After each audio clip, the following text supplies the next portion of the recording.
Alrighty, welcome back to the stream. Also, hey, Nadala, how you doing? So, welcome back once again to Dialtown. Hopefully, today, finally, at long last, for realsies this time, we'll be finishing Dialtown.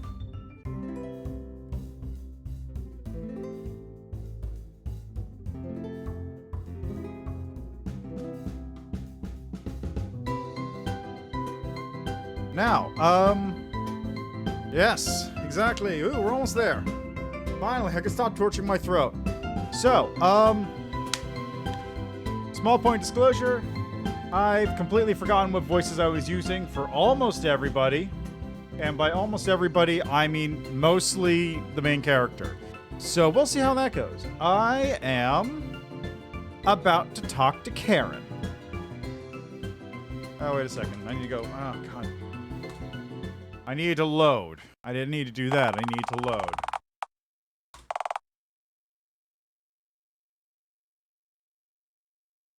Okay, let's try that again.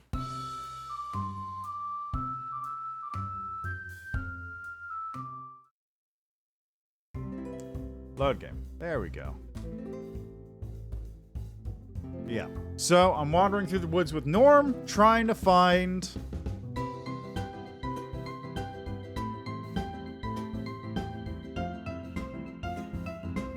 Karen. Anyway, let's go, shall we?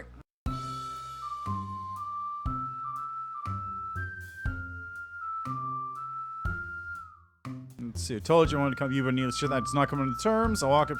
As your last turn for a question, I promise. You already said that 3 times where I know more.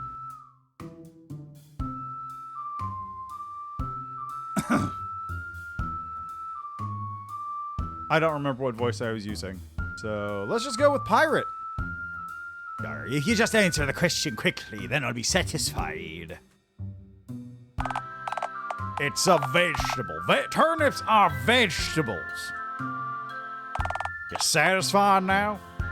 No, now I need more turnip lore. Fucking knew it. Just, please, be quiet.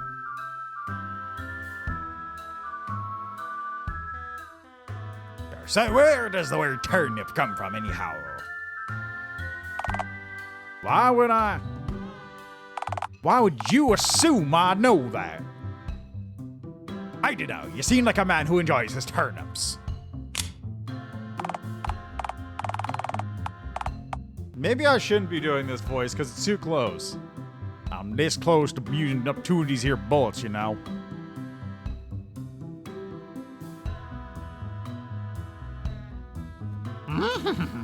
Two bullets, you sure? Shoot me twice, are you sure you want to do? 1 for me and 1 for you, actually. Between the 2 of us, I think I shoot myself first and then you after, so I won't have to hear you gurgling on the ground. I gurgle on my feet too, in fairness, and gurgle oft I do.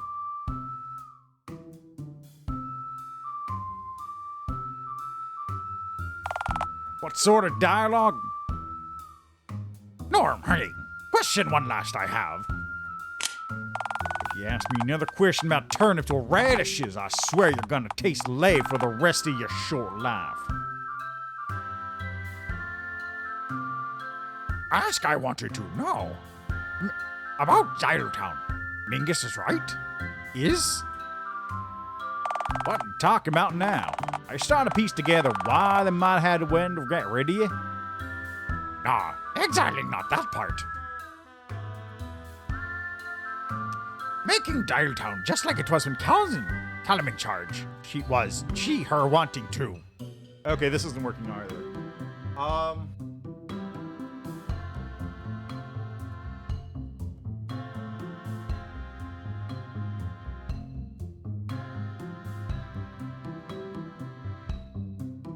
What's a good like counterpoint to a cowboy voice? Which isn't racist.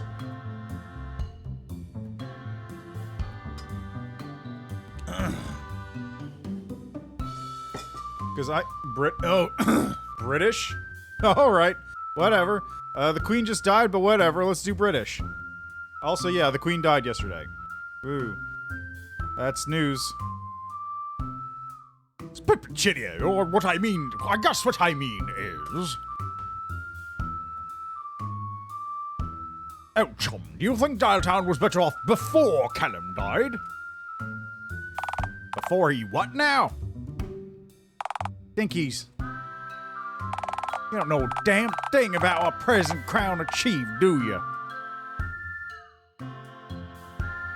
I knew he had a funny-headed wolf like it. Oh, there we go, I got one. I knew he found you had wolf flags, I had lots of telephones. That's the gist of it, right? He was the greatest leader this here country's ever had, a visionary.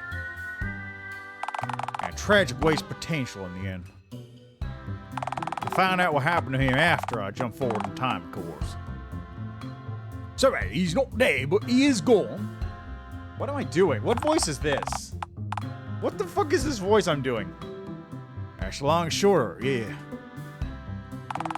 To my knowledge, he's alive kicking, but still completely gone. Come on, minute. Are you more confused now, shot, if I would be honest? Governor. You're making me break air, Magic Man. Alright. Maybe you'll understand if I start at the very beginning, context and all.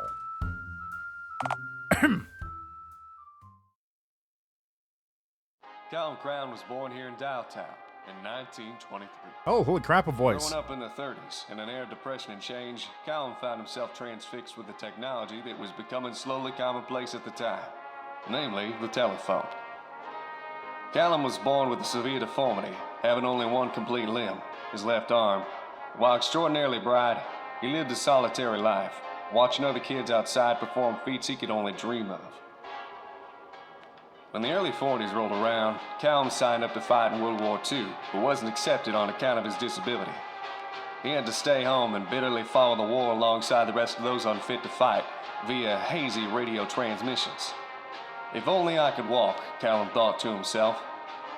If I could walk, I could serve.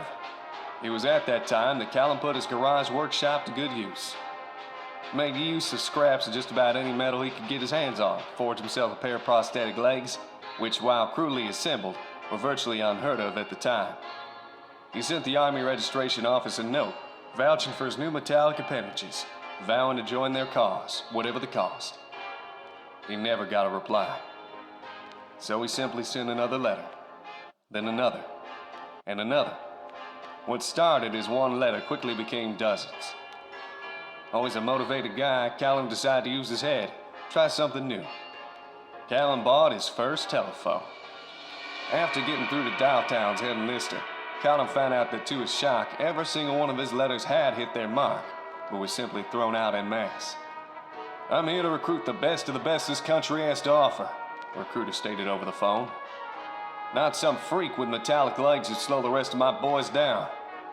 With a single disconnecting click, Callum's dreams were obliterated yet again. Callum, now full of spite and determination, decided to better himself further.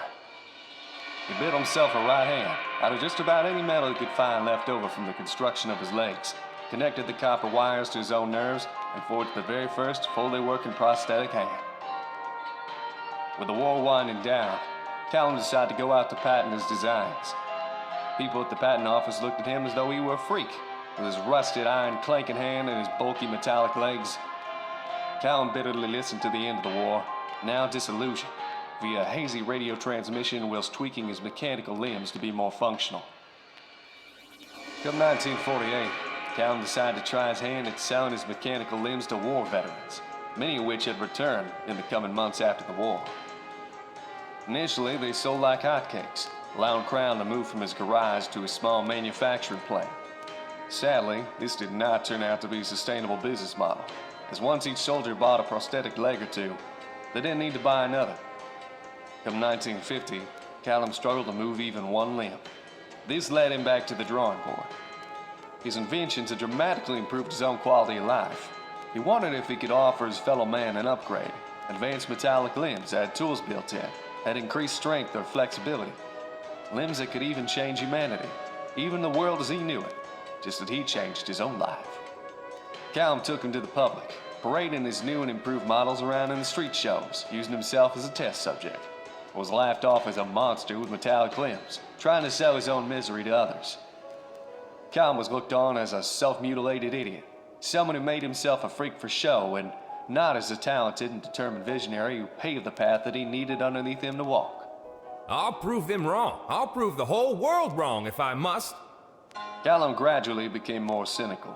He began reading more into the market with the vain hopes of copying success, and sure enough, he figured it out. Sadly, America turned into a luxury market. Washing machines, televisions, refrigerators, all were selling faster than the nearby factories could churn them out. Callum's idea to integrate organics and inorganics wasn't taken to right away. With a lack of sales revenue, Callum had to all but shut down Crowd Mechanics Incorporated and let each and every one of his workers go.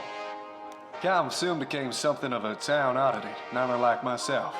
A door-to-door salesman made of clunking rusted metal, a vendor of that which was unwanted.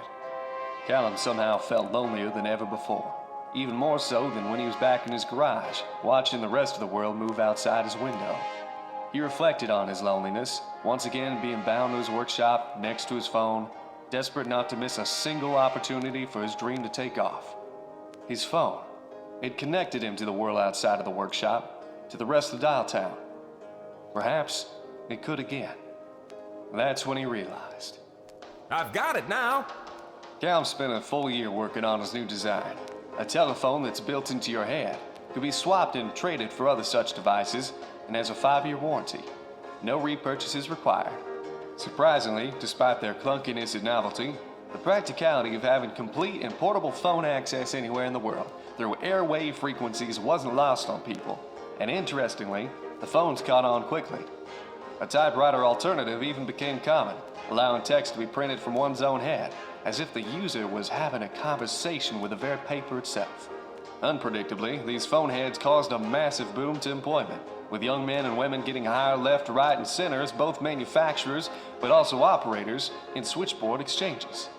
This economic boom made Callum extraordinarily popular, which he used to run for mayor, the Senate, and finally the presidency, all 3 roles he walked into, seen as a visionary, a man who could change the face of America for the second time. Becoming leader of the United Nations, Callum proposed to the world his vision for the future. His idea of a functional, inclusive, and wondrous mechanical world where all problems from famine to animal extinction, societal conflict to resource shortages, all could be solved, preventing future wars and creating worldwide harmony. However, due to paranoia, he refused to write the plan down in its entirety or tell anyone what it is prior to the proposal's agreement. Needless to say, the vote in favor for the plan won by a landslide. In the coming years, the whole world was converted to have inorganic heads. Women, children, animals too. Callum stood on the tallest podium given to a human being today, and failed the hardest for it. He began to give his ultimate speech, his oratory opus. My fellow humans, now for the moment you've all been waiting for. Without further ado, the full details of my plan to substantially improve the whole world.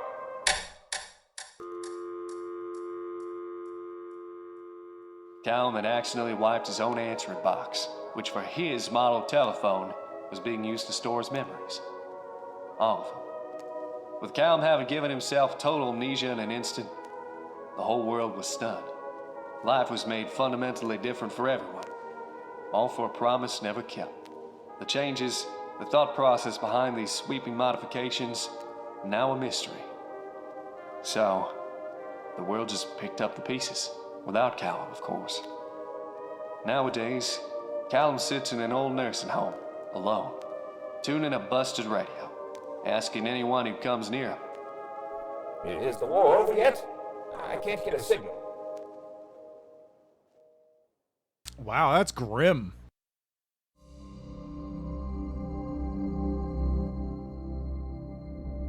All right, so let's go back a little bit in the chat there. Catmere took the kids. Boy, did she. I got kicked out. mouse. Yeah, I didn't realize it was keyboard cat. Yeah, that is rough. Just...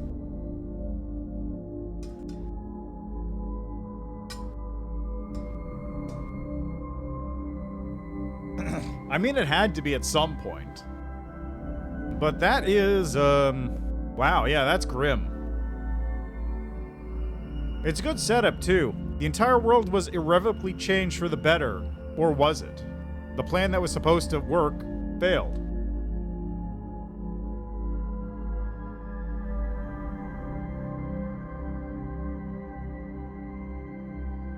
Huh.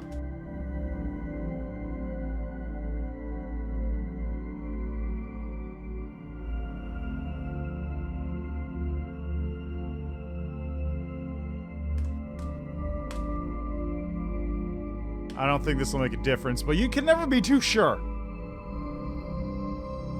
What loser? I'd hold your tongue if I were you, partner. That loser changed the face of our country, changed the entire world. Think of that. Think of what he could have done if he hadn't. That's just the way the world works, you know? No system values its pawns. Life ain't about what you deserve. It's about what you get. Well, that's eerie, mate. My friend Karen said that to me once, too. You know, a woman about to meet. Meet? You make your arrangements with her, and I'll just keep my distance. Thank you very much. She'll likely have questions about the space cowboy lingering in the distance out. She can ask you as many questions as she cares to. My answer's still the same. I swore that I'd accompany you till we reach the mayor, but I ain't said nothing about chatting with your strange friends. Where's all this come from? You don't even know her. What are the bitterness? She's from Dialtown, then I don't want to know her. Town of hypocrites, as I've already told you enough times now. Really ain't all people, don't you, eh? You know what? I think I'm gonna try your chin your mighty about that. Right out. Not everyone's bad, you know. There's still some good people in the world. Sometimes people trust me, mate. I hope you'll get to see that. For the record, accompanying you does not include me learning life lessons. If I wanted to learn a crushing life lesson, I'd get married again or rub a kitty's exposed fluffy belly. Nah, partner. I'm just dandy as I am, thank you very much. Now then, let's keep moving. Sun's setting, and believe it or not, I don't want to see you break your ankle stepping in a gopher hole for me to have to put you out of your misery like a broken horse. I won't take a bullshit if I do.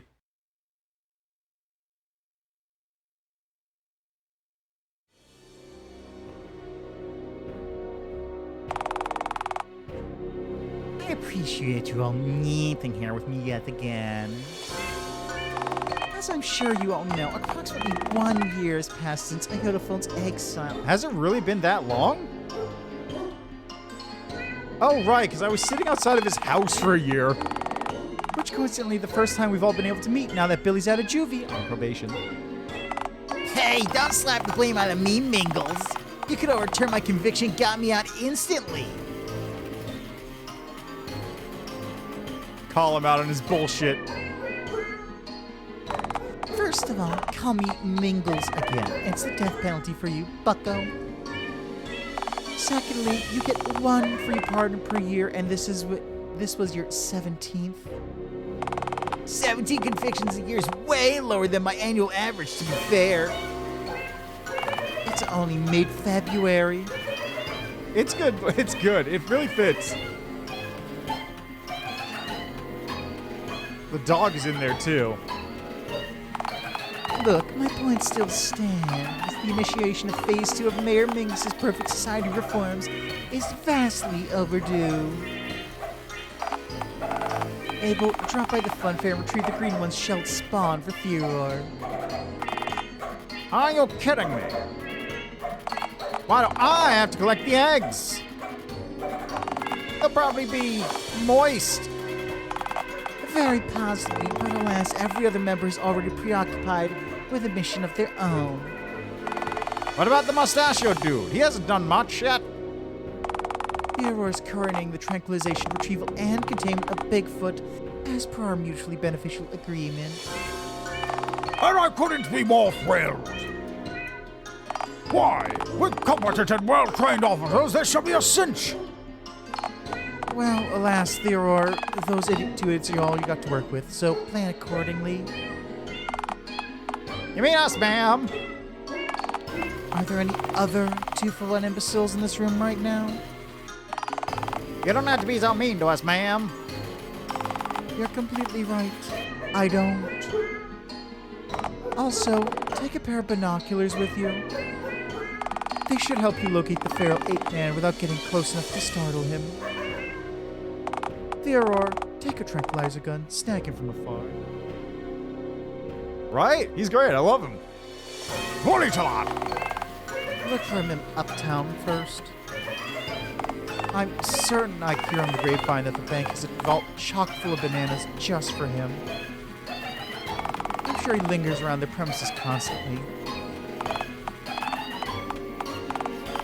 Scratch, shouldn't we have maybe 2 pairs of binoculars?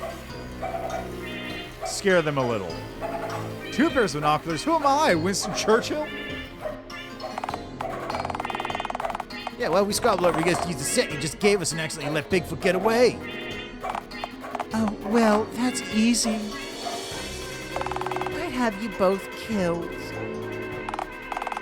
You can have him, bro. Bro.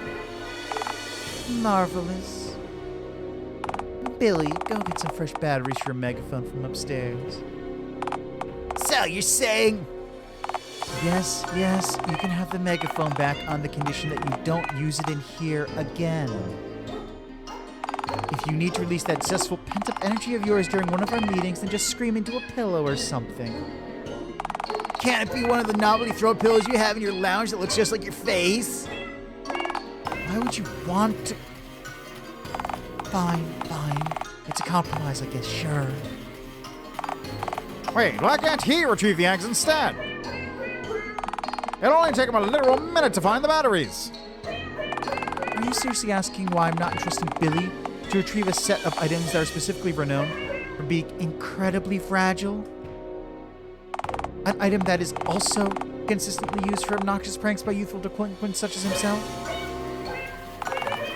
I guarantee you, if you let him lay a finger on a single one of those eggs, we'll have to scrub the front of Town Hall for a solid week to dispel the smell of rotten egg yolk. Yeah, she's got a point, all right.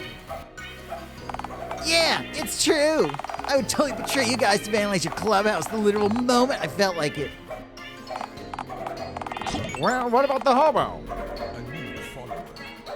Ah, thanks for the follow, unusually late, Kate.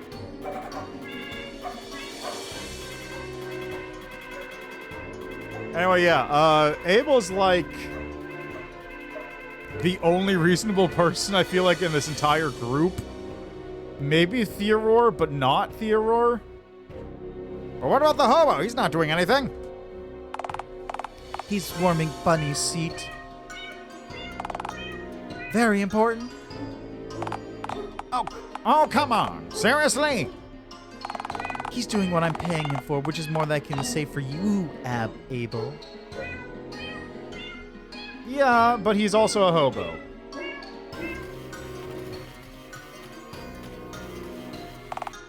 Hey, can I have some more dog food, please? You'll get half at the beginning, half at the end, as agreed. Yes, ma'am. Also, Abel, you're the only one of us here with the keys to the fun fair. You'd have to page your ticket booth employee and let him know someone else was coming on your behalf if we sent anyone else.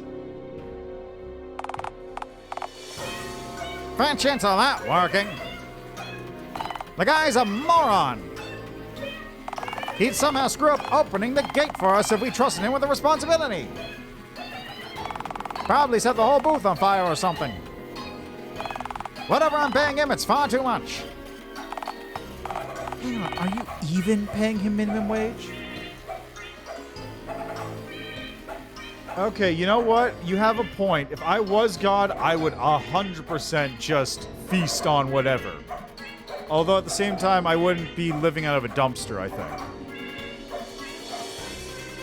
Hang on, are you even paying him minimum wage? I stand by my statement. Look, how about this? If you go now, I promise you won't have to go back out again for the rest of the night.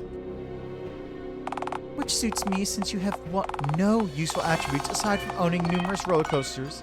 So it's not like you're good for anything else. All right, all right. You didn't have to be so scathing about it. Next time, do as you're told the first time I ask, and I'll give you a wrapped peppermint instead of a harsh reality check. Fave romance route?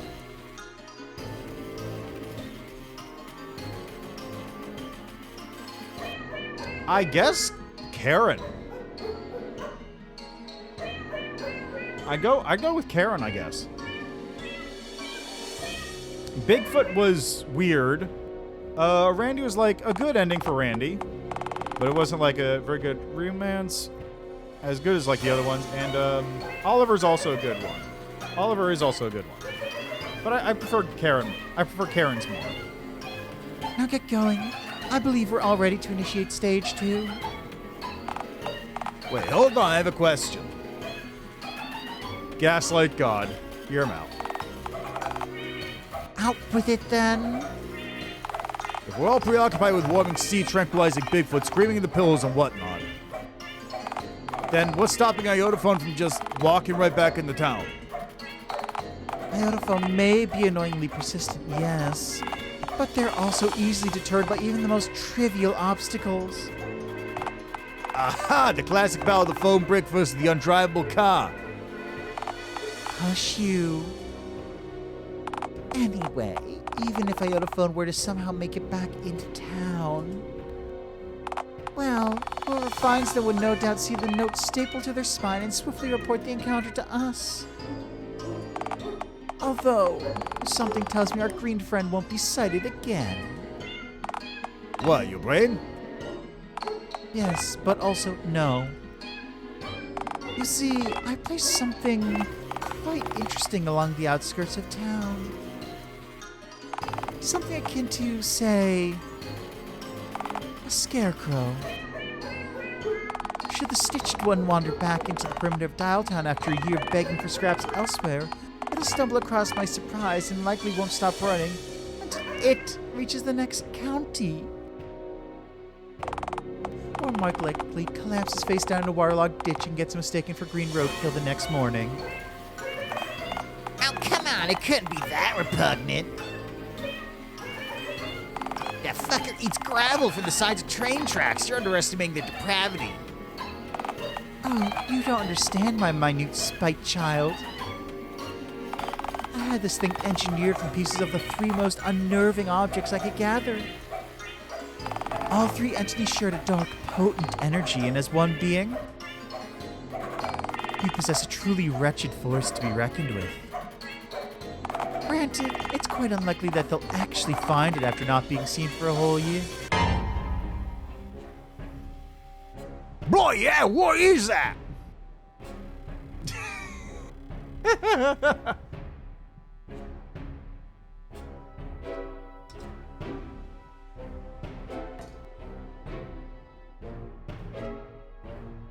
Oh wait, isn't that the statue from Karen's route? It's been like 2 months since I saw that thing. Oh, and the projector. The projector is mounted with the statue from Karen's route. Okay, what's the third thing? What's the third thing? It's the projector. It's the statue.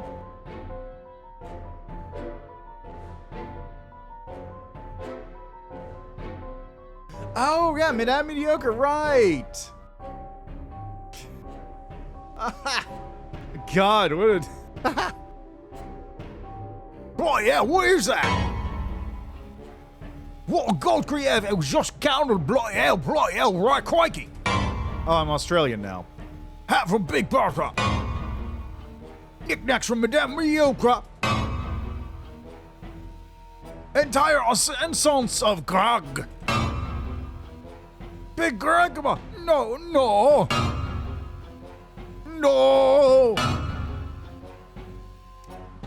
Crikey, seeing this is the worst thing to happen to anyone in history. Fuck,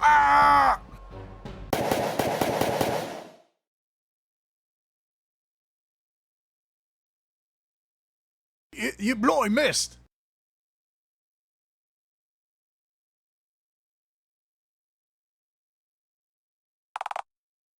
I don't miss.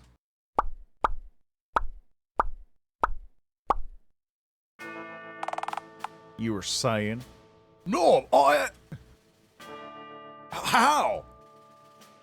When you leave in the middle bumfuck nowhere, there's really only three things that you have to occupy yourself with. Shooting the tin cans, hunting for your supper, and swatting flies. All three which majorly help you hone your aim. Especially that third one. Good lord, the amount of critters that get wandering flying in your house. They're all just whispered way. And the most annoyingly persistent. At least flies move away from you for a moment when you're swatting at them. Unbelievable creature! And you slaughter Big Greg by saving my life. I don't even know what I'm doing with this voice anymore. Well, not quite, since you weren't in any actual danger, partner. You essentially just shat yourself over a weird-looking scarecrow. But yeah, imagine a shot of full lot. I'd have ran till I hit the next country. County. Oh yeah, collapse the dish 2 miles up the road. You care enough to shoot for my sake. You did have a kind heart, Norm. I shot it because you're screaming right in my ear. I do have an ear on each side of my head, you know. Oh, well, this Big Greg must fucking dead forever. Should I ask how in tarnation you know what this appalling abomination's name was? Oh, I meant 3 constituent parts of distinct entities in 3 of the other 4 roots. What? Never mind. Anyway, I'm 80% sure we are sliding together with the shit she found around town. Of course. Only creatures as vile and depraved as me among us could conceive of an entity this obscene. Yeah, I think me and Mingus might be getting Satan. Oh, and it'll be as sweet as molasses to see that cat get what she deserves. Yeah, I can't wait to see the look on her face when I return to town. Yeah, sure. Come on, we're spitting distance from the lake. With any luck, that printer pal of yours will still be loitering around.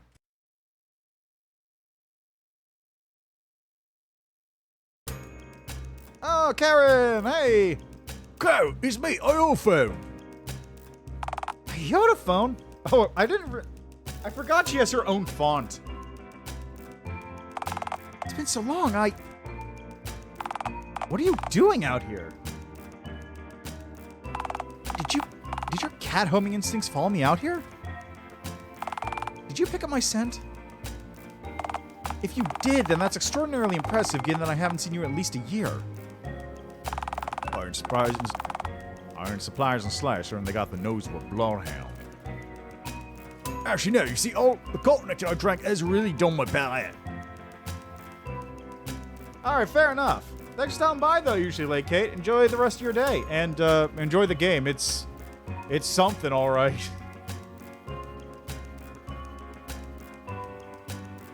Yeah, thanks for stopping by, and thanks for the follow.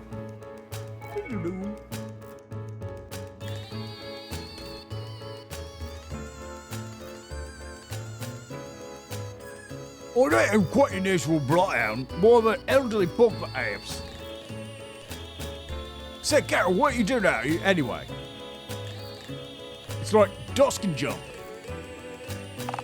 You ever tried to paint the moon during the day? I'm sure I could if I... Nor, have you ever been to the moon? I passed it, but I never stepped foot on it.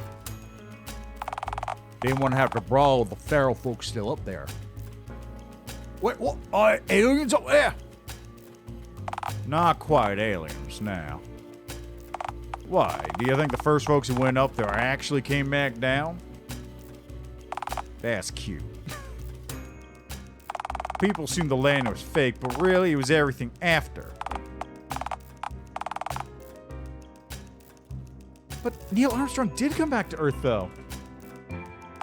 Sure about that? Have you met him yet? Huh? Actually, I have.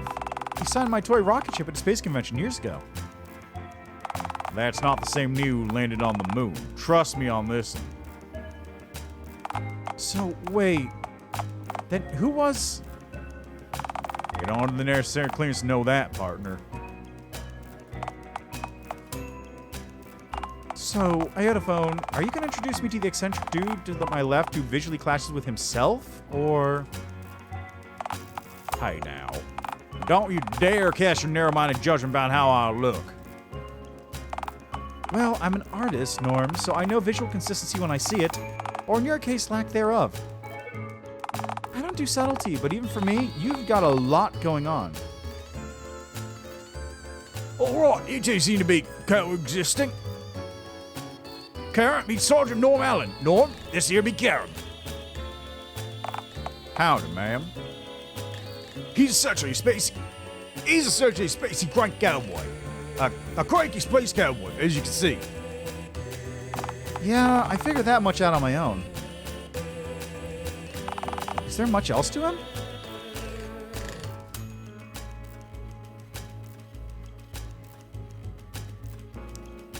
Not really. Me and Cole's E.R. Grumper was basically the old gist of him. Hey, just because I was an astronaut from out west does not make me a... You're wearing an American flag, cowboy hat, and an NASA suit, and you haven't smiled once since we met, to my knowledge. Huh. So this is what a rootin' tootin' existential crisis feels like? Look, he's just getting called out. Okay, it makes sense. All right, now that introductions are out of the way, why exactly are you gallivanting around the woods with a sardonic space cowboy, Ayotophone? Funny story about that. It all started when I pissed off the wrong cat. Oh, for crying out loud. I'll just fill her in. It'll be much quicker and much less confusing for everyone involved. Several minutes of actually coherent explanation later. So that's the gist of it, I suppose. Yeah, get all that? Yeah, I believe so. But wait, how did they manage to cram them into a regular-sized cat carrier? With great difficulty, I'd imagine. All right, thanks for clarifying. That was the only question I had. No, wait, actually, I have one other. Didn't you have a typewriter head when I saw you last night on a phone? Yeah, no, maybe. Cool. So, what are you two looking... I like how it actually called me out on that. I like how it called me out on my head being different. So, what are you two looking for from me? Taxi fare? An alibi? Yeah, way to get smuggled back into Dialtown would be just dandy, ma'am. If you were to know such a way, that is. Maybe a security wandering around perimeter town waiting for my irremovable return. So I need to get smuggled into town inside something inconspicuous. Crikey. I could take you back in a handbag. Granted, I don't normally carry one of those around with me, so it might look a tad suspicious. Also, the handbag had to be large enough to fit the both of you inside, which would almost certainly look suspicious. Oh, Lord. Just cram two of us into a pair of old suitcase and call it a day. Do you seriously think I'm going to wheel you both all the way into town? Asking me to lug just one of you back in town would be a ridiculous request, let alone the both of you. Come on, Caramel. Referring to me as Caramel while simultaneously trying to gain a favor from me is quite a foolish strategy, you know. Also, what if those hypothetical guards were to stop me? What would I even say is contained within my two massive, pulsating, grunting suitcases of question? Just say they have miscellaneous cargo in them. Works every time. Your ideas stink for the record. Don't be rude to AyotoPhone. Oh, come on. You're hardly a walking beam of sunshine yourself. AyotoPhone and I go way back. I'm not the one giving a total stranger a rude introduction. Don't think too hard about it. In fairness, you and Valkyrie were both by me when we met. I feel that was earned, though. All right, then, genius. Think of another plan. We're gonna dig a tunnel underground right into Dialtown. Fantastic plan. You definitely wouldn't just die underground after a cave-in. Agreed? Agree to disagree, Norm. While AyotoPhone can almost certainly navigate underground at a speed comparable to your average mole, unlike the mole, AyotoPhone would almost definitely swallow all of the soil they cleared. They would definitely die underground, groaning and clutching their soil-filled belly. No, Gary, he wasn't speaking genuinely. No one was being sarcastic. Norm, I have to say, I find you to be an incredibly unlikable individual. Oh, what? So my comedy's undesirable, you find hanging around this green environment to be just peachy? AyotoPhone was the first person to ever make me see my own value, I'll have you know. Oh, like this moron. Right here, you... This moron convinced me to spread my wings and show my art to the world. AyotoPhone taught me that ultimately you have to take responsibility for your own happiness. Because nobody else will. Huh. That's obvious, though. Well, do you? To me, you're just a cantankerous old coot happy to stew in your old bitterness. Hey, for your information, I'm not that old. Oh, you're legally like 100. You're a dinosaur. No, I'm sure I'm legally dead by now. That ain't the same as being 100, you know. Well, most people born 100 years ago are legally dead now, statistically, so the two aren't mutually exclusive. She has a bot on. I hate three-way conversations. Wait. I know a way to smuggle you two into Dialtown. You do? Do you remember Oliver Swift by any chance? Worked at the old cinema, co-runs a horror attraction now. You started a movie he directed. He always says like gnarly and groovy a lot. It rings a bell, I guess. He wears a fez. Oliver! Oliver, yeah! There's been a lot of back and forth about me doing some commission work for him, you know, for his attraction. He wants something surreal and haunting. He thinks I have the chops for what he has in mind. He receives crates full of props on a weekly basis, so it wouldn't garner any suspicion if he were to receive another tonight, with you both inside. If I were to send you both to his attraction and pay for a courier to pick the crate up, you two'd reach Dialtown in just under 2 hours. Can't you genius? I can't thank you enough. I mean, of course it is. Would you not remember the fez? If there's anything I could do to return the favor. I liked it when you called me a genius. Genius! Yes, you're genius! Thank you. Alrighty then. Appears we got a game plan. Actually, for your fare, Norm, I'll need something from you first. Oh, so you're the stingy type, huh? I mean, yeah, the fez is a very memorable quality. It's like Karen has a horse printer for a head, Bigfoot is Bigfoot, Norm has a cowboy hat and a real human face, Oliver has a fez, and Randy has a fuckwit on his forehead. Alright, my mom didn't raise me to expect something for nothing, so how much do you want? Oh, no, I wasn't referring to financial compensation. Apologize to AyotoPhone. No apology, no trip. Apologize? For what? You called them a moron. Only I and certain Supreme Court justices have the authority to do that.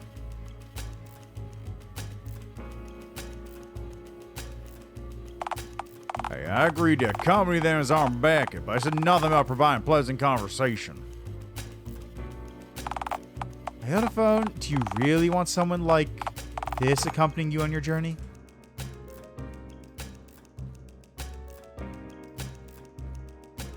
Oh yeah, Gingy's green, right. I almost forgot. What do you mean, G.S. Carroll? I mean, what if you shoot somebody? It only complicate matters further.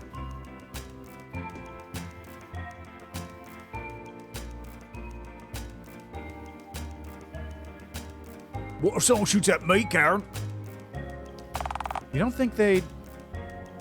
No. I'm sure they'd just squeeze you into another cat carrier. Yeah, as if. Do you know what the definition of insanity is, Missy? Yeah, it's calling me Missy and expecting to wake up uncastrated. Is it spending hours cramming in a cat carrier? Both of those definitions work, sure. Now, you. Apologize. No. Say you're sorry. You really think that's wise? Trying to issue commands to an armed man? I could destroy you and you know it. AyotoPhone, I'm sorry. Karen feels I've hurt your feelings. You. All right. I'm sorry I called you a moron, AyotoPhone. Shouldn't have said it out loud, just in my head. Thank you. And yes, that is the standard procedure for dealing with AyotoPhone's tomfoolery. Unbelievable scam! I've got a spare crate to shove you both into. Just gotta call Oliver so he knows to expect you both. But wait! I'm unable to perform basic tasks. You're a printer head, not Mr. Flesh head. At least nobody in our posse with a working phone head. It's got over, we had to hack into Dialtown's phone lines and... I mean, I could just call him on my cell phone. You could do that. You know every single person in civilized society has one of these, right? Well, I don't. Norm, you live in a shack and eat possum meat. I don't eat. Fuck. Yeah. The fairness, possum is succulent and gaming. Truly a working man's delicacy. I've seen you eat possums with tire marks on them, AyotoPhone. See. Alright, let's get you two loaded into a crate before I change my mind. Right? It is. Okay, so I don't... The market for cell phones must be incredibly small, given that half the population doesn't need them.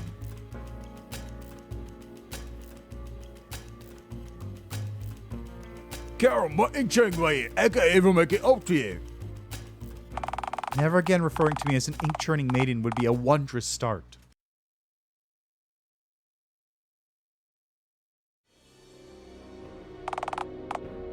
You seen this, bro? Yeah, bro. Imagine wearing both a cowboy hat and a NASA suit at once. Talk about a wardrobe malfunction, am I right? Yeah, she? Yeah, and he's with AyotoPhone. Oh, yeah, that too.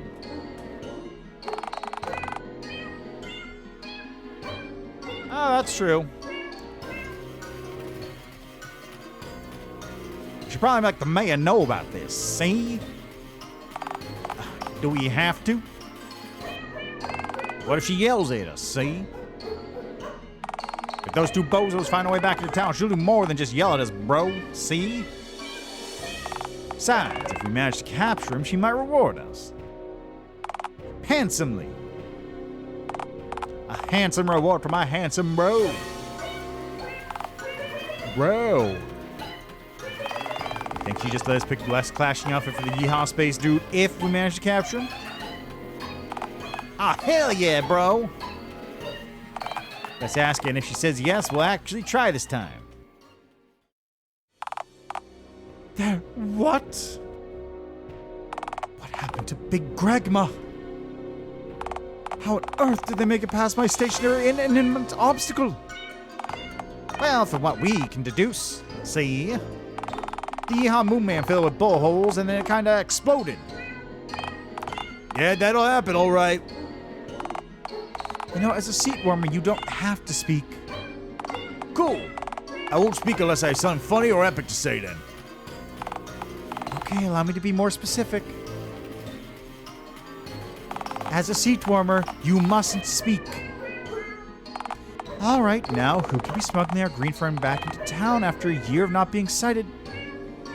I know they couldn't have had any contact with any of our residents, with all phones in the city being bugged and all phone lines being tapped. Who in town owes AyotoPhone some kind of favor? Well, the numbskull alien to operate my ticker booth for a start.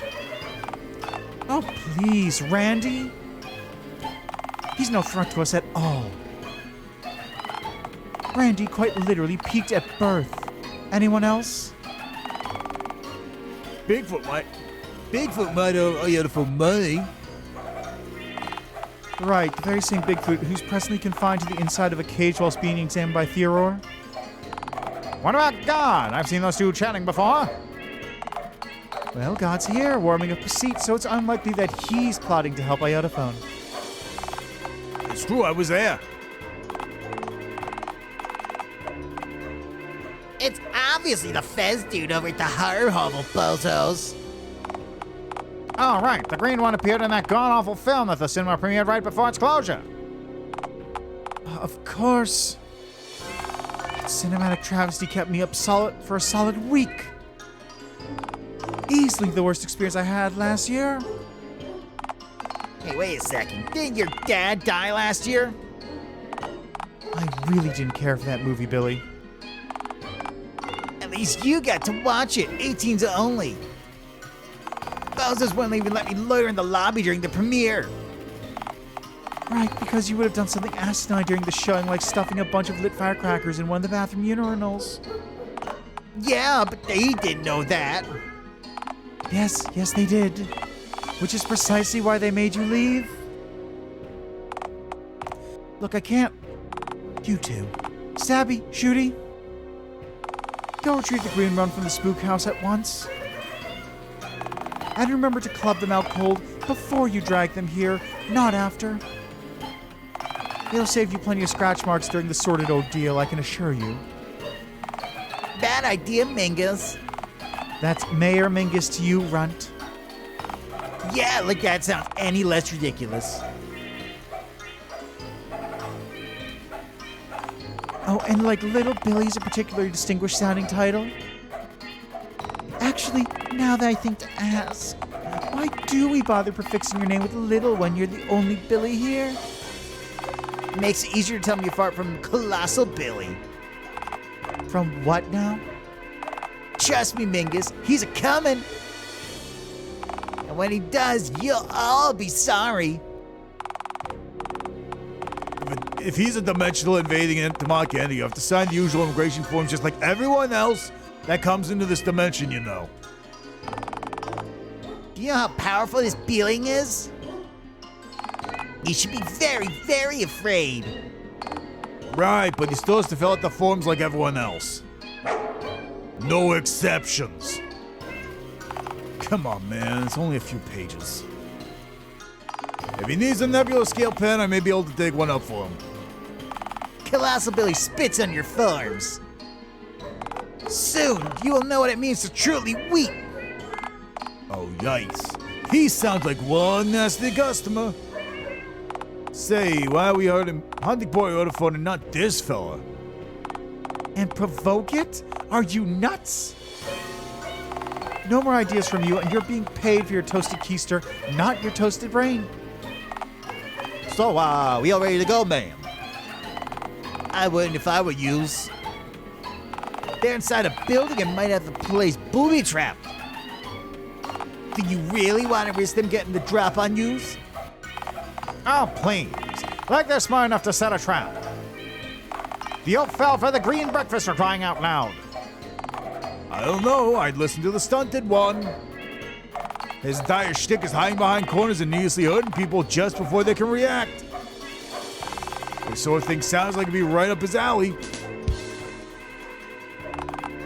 What was that? Was that meant to be a pun? It doesn't work. Nobody so much as mentioned an alley. I say we just walk on in and play it by ear. What's the worst that could happen?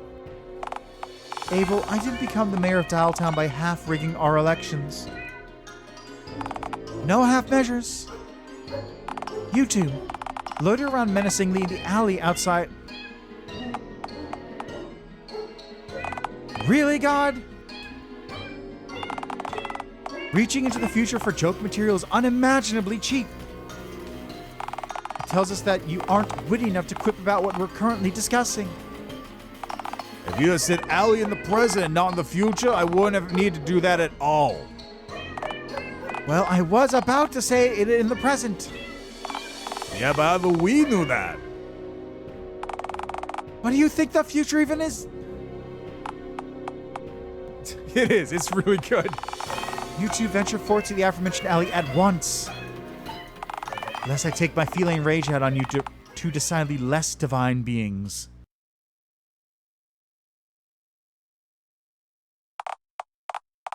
Oh, Ouija, watch the bag, partner.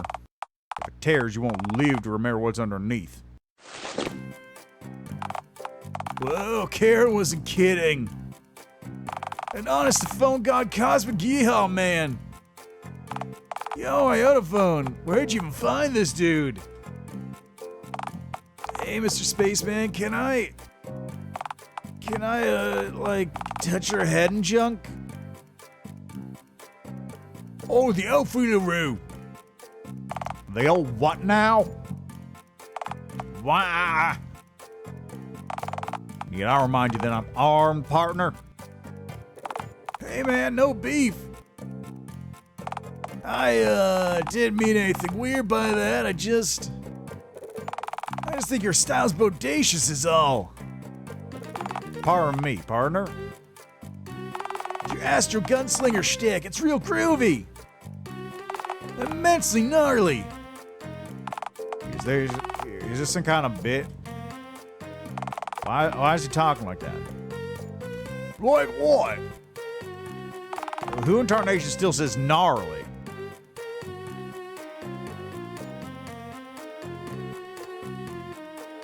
He doesn't always eat his gravy. Truly radical, yeah. Figures. Of course I couldn't have been lucky enough to completely bypass the late 60s. Figures a decade find a way to solve my eardrums with this horrendous lag, even with me warping straight past the end of that horrendous decade. So, like, Karen gave me a basic rundown of what ended up going down between you and the mayor. Granted, she didn't explain herself all that well on account of text having character limits and some parts were super unclear. What on earth is a big Gregma anyhow? Oh, right, we found Big Blow on the outskirts of town. No kidding, how's the old girl doing? As gnarly as can be, I'd hope.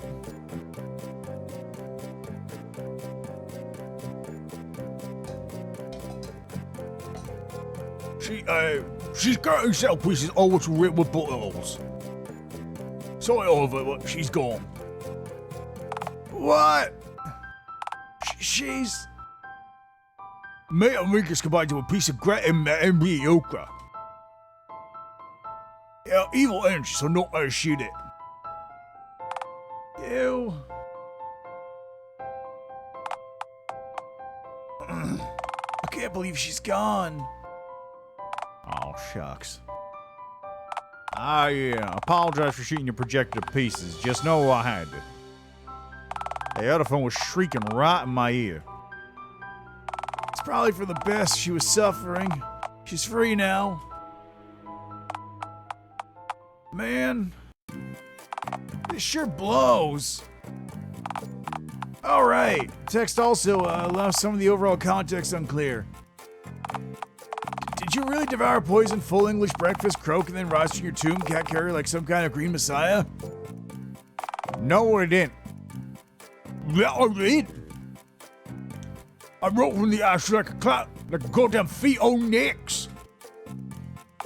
Oh, please. You clearly didn't die during the ordeal. Wait, hang on. Were you green before you ate the breakfast? Yeah, oh, he's been great. He's been great, right? Then you definitely didn't die and start decomposing. You're just being dramatic. You're no green messiah, partner. I don't know, Norm. I'd argue differently. AyotoPhone did wonders for me. In fact, they're the whole reason me and Mr. Dickens still have this place after all. At all. Wait, they helped you too? Just like the printer lady? You betcha. AyotoPhone's the gnarliest goblin I've ever met. Oh, like you've met other goblins. You know that Oliver don't take his word for it. And we'll find and crash Crown Braves Oliver. You know, before this joint became Dialtown's biggest and only horror attraction, this place was a literal ghost town. And I have AyotoPhone to thank for what it's become. Say Mr. Dickens' dream, and there's nothing groovier than that. Huh. No kidding. Hang on a sec. What incarnation did you mean by literal ghost town? Oh, our attraction's immensely haunted. Ridiculously so. Sure it is. I worked in NASA, partner, so I ain't the superstitious type. I'm a man of science, so I ain't foolish enough to believe in ghosts, ghouls, phantoms, nor specters.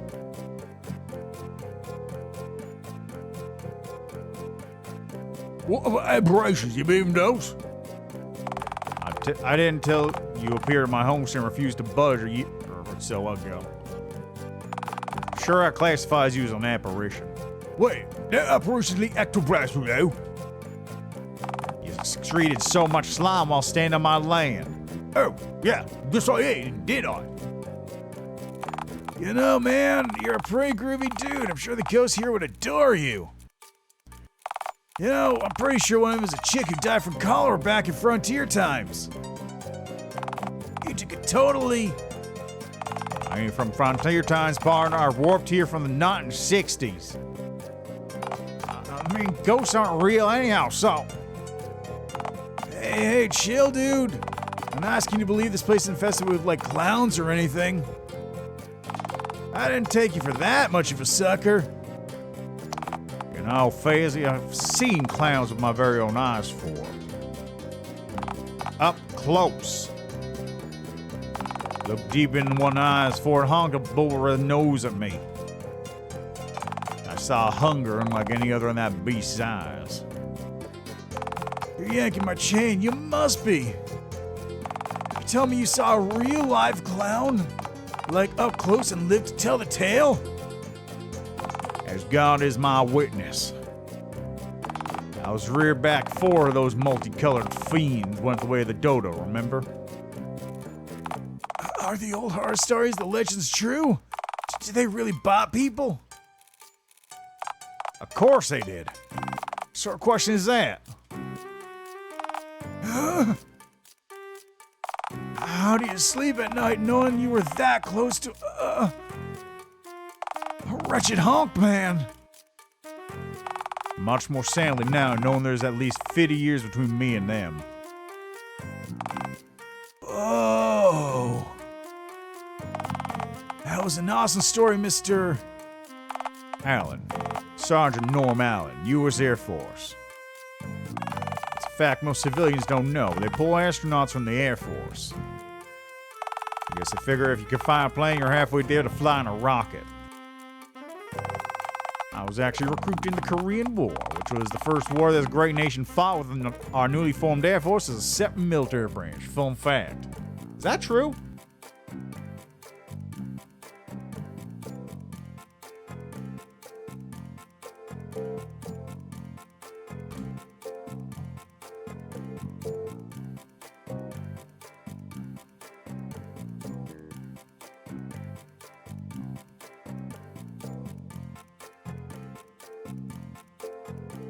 was significant in the fact that it was the first war in which the newly independent U.S. Air Force was involved.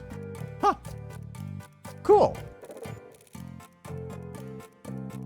I mean, it makes sense that it wasn't, like, split off for a while because planes didn't exist in World War I to that degree. But, hey, cool. Interesting information. Neat.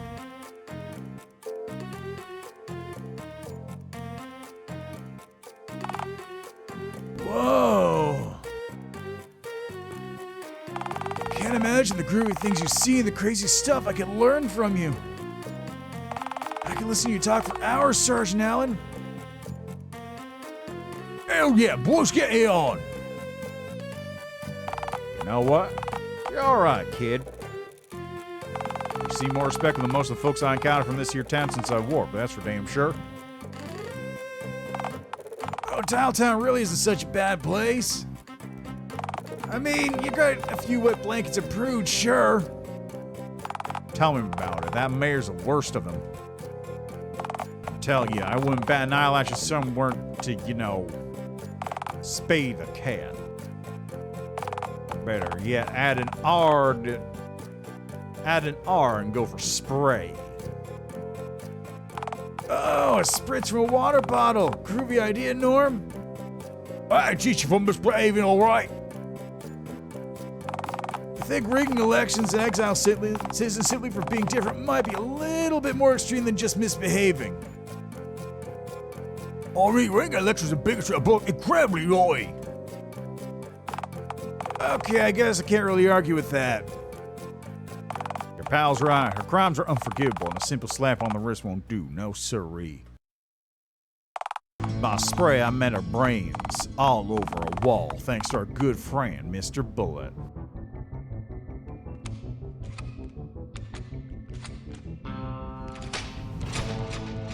I don't like Mr. Bullet. I do like Mr. Bullet. Mr. Bullet isn't a fella I'd advise starting a tussle with, partner. Because if you get in the way of what's coming to that fucking cat, you just might end up getting caught in the crossfire. Norm, are you saying you're not, you couldn't be. Mayor Mingus dies tonight. By dawn, our kitty friend will have been neutered and neutralized. But you say you'll come with me, you see look at our face when we return.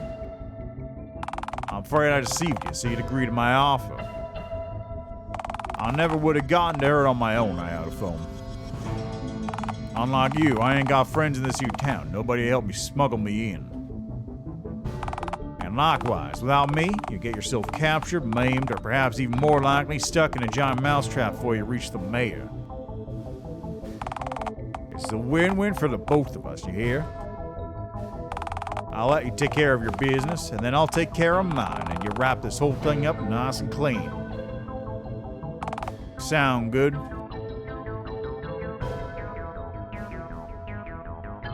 No, it just looks like it. What the fuck, man? I gotta side with the Ayotophone here, Norm. This isn't right. You know this isn't right. Like hell, this ain't right. She exiled both me and Ayotophone just for looking different. And have you seen what she looks like? She's a hypocrite of the highest caliber, and she's made me out to be a monster. Can't just let it slide. Well, are you a monster, Norm? Excuse me? If your natural intuition is to ask a question that stupid, then I've sorely misjudged you, son. Answer the question.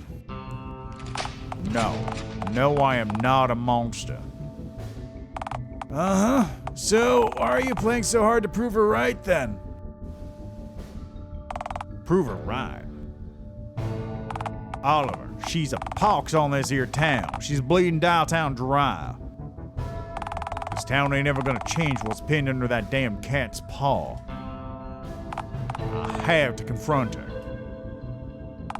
As far as I'm concerned, if you're not with us, you're against us. And Not saying that you shouldn't confront her, but I don't know. I say you should do it out in the open. Be the rational one out of the two of you. Mayor Mingus may not be such a groovy person, sure, but she's wicked at churning out xenophobic propaganda. The odds are stacked against you both, even without you committing any heinous misdeeds in the name of frontier justice. She wants you to prove her right, Norm. I know you can prove her wrong. So, what? You want me to bargain with a tyrant? You expect us to just join hands and sing Kumbaya? Not happening. There is no other way. There's always another way, Norm. There ain't. Before my exile, the mayor said that unless I came back with an object head, I wouldn't be allowed back into the city. She ain't changing her mind. So, are you telling me you agree with her? That's not what I'm saying at all. Look, take it from me. You shouldn't change any part of yourself just to be something other people expect you to be. That's as bad as not changing when you do need to change. You should change only if you need to and do it for you. You deserve to be happy, Norm. And even if you don't see it, believe it or not, you have all the tools you need to live a happy life. You just need to think outside of the box. Ayotofo taught me that. Right. Guess we'll just have to agree to disagree on all this, Fezzy. Disagree about murder? I'll see it as justice, but sure, call it what you want, suppose. I didn't come back here to make any new friends, so it's no loss to me if you want to form your own point of view. Anyways, Ayatophone. Moving on to that more urgent and potentially less violent topic. We're back in town just like you planned. What's the next step of your master? Eggs. Pardon me, partner? I'm sorry, but did they just say eggs? Oh! Ayotofo wants to check on their gnarly offspring, lest they hatch unsupervised. What in tarnation? Are you telling me that Ayatophone lays eggs? Yeah, but not like daily, if that's what you mean. That'd be weird, you know? Well, that's not the weirdest thing I've heard today, I suppose. But it's mighty close, believe you me. We need to go check on them.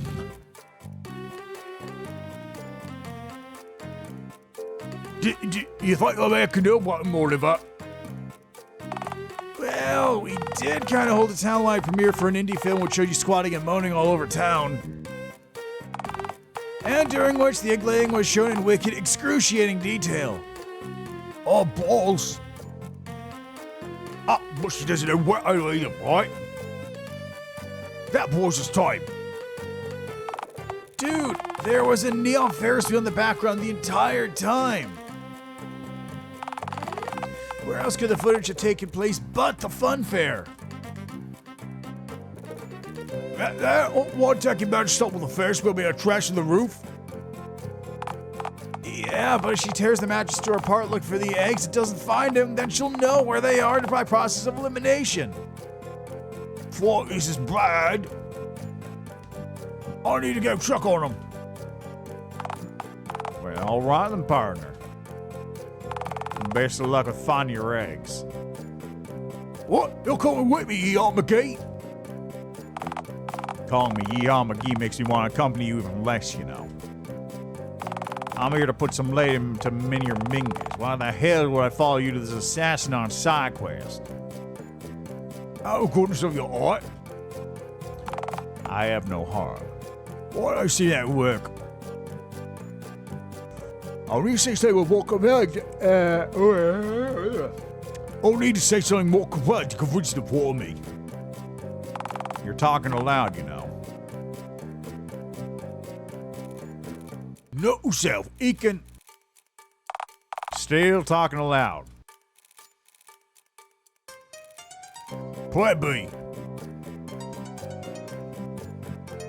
Let's see. Why would you even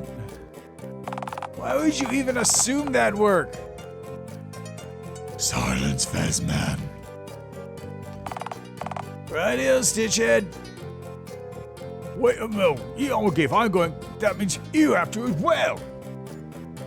What in tarnation are you jabbering on about now? Cause you're in Dialtown doesn't mean you can get a May Wingus. How old do you know way out of town? I'll figure it out right quick, I'm sure. I'm a born navigator. If I can navigate 14,000 feet in the air and through space, I can find a town hall, I'm sure. Through what? I'm just wondering. Or to sneak undetected to a destination not the locational, ain't it? Face it, you need me or I need you. They got you there, Norm. Damn it all to hell, you're...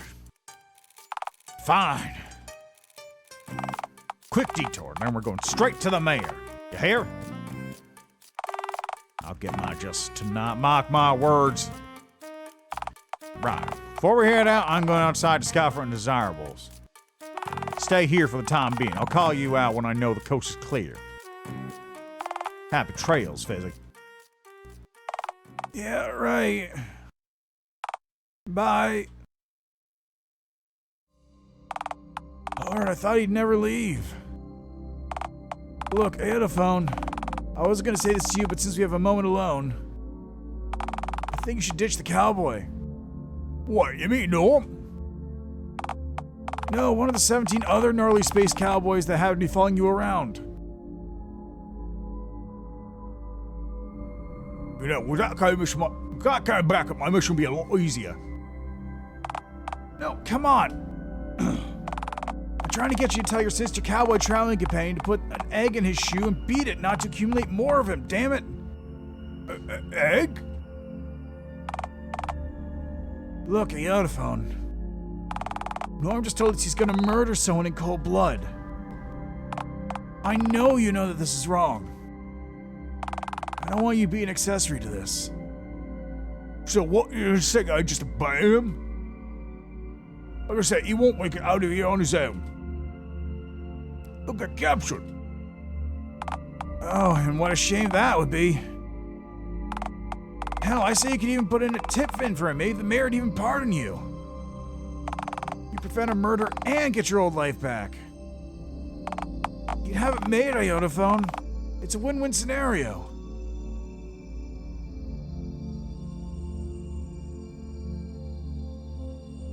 I don't know, something about this feels icky. It's like, how do I know she'd keep her end of the deal, any deal we make? Mayor Mingus uses people like tools. If she finds a use for you, she'll keep you around and hell, maybe even on her payroll.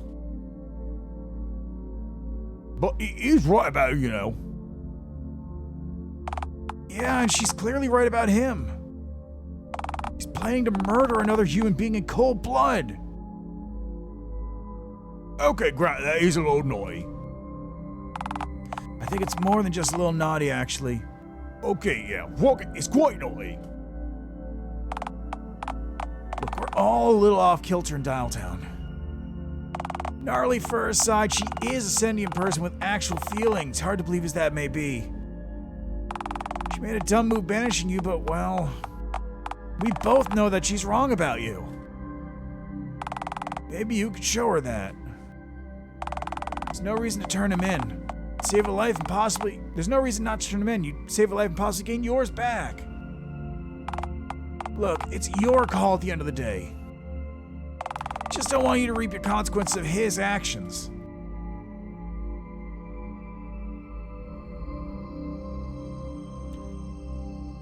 Well, I'll be away. Or I get attacked. Yeah, what if you get attacked with him nearby? You don't think him shooting someone dead won't make your current situation any worse? I'm sure he'd just wait to go around. He wouldn't... No, he wouldn't kill anyone. Not really. He could. Come on out, Ayotophone. Ghost clear, I reckon. Guess we're Splitsville again then, eh? Just think about what I said, though, alright?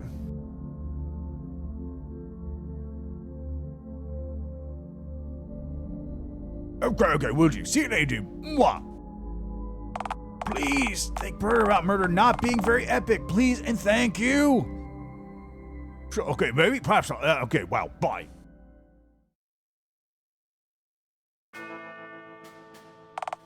Right, there you are. Took you long enough getting out of here. Say, can I ask what the deal with that place was? What do you mean? I mean, the inside of that place looked like some sort of spook house, but out front the sign says cinema. What sense does that make? Oh, it used to be a cinema. Got converted a week after last Valentine's Day. And yet, the old sign's still up a year later? I guess it's just been busy. Uh-huh. Hey, before I forget. Look, I know you took Fizz sign in there, but I won't get all sore over it. As it stands, you need me and I need you. We can discuss our feelings plenty once each of us have wrapped up our respective plans. Or better yet, I can just fuck right on back to my cabin in the woods and you can go back to doing what it is you normally do around these parts, I guess. Either way, I am planning to stick around town for long after well, something tells me I won't be too welcome once I finish up my business here. Well, duh, you plan without playing cold blood. Well, she ain't my mare. I don't live in Dialtown. Not that I'd want to live in a town like this where people show no sympathy for the downtrodden. Even if I could.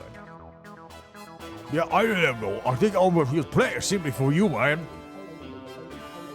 He agrees with you about Mingus' nature, though. Just not what you want to do. What I'm gonna do, you mean? I mean, you sit trying to change your mind. Again with the sermon on the joys of negotiating with tyrants, eh? I thought it might work if we tried it a second time. Oh, brother. How gullible do you have to... So, what? Do you think I'm gonna turn my back on years of mistreatment and scorn just because one person in town was nice to me? Well, I was open, so yeah. Not happening, partner. Now then. I think we'd better get moving before anything or anyone undesirable show up. Relax. I know this game works pretty well by now. Game? Stay in the middle of where I'm looking right now.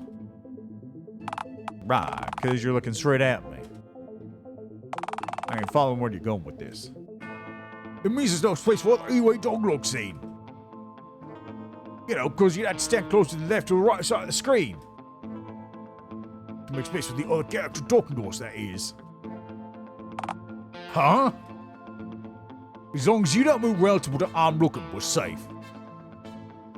That has to be the death. Just move backwards. It'll work, just watch.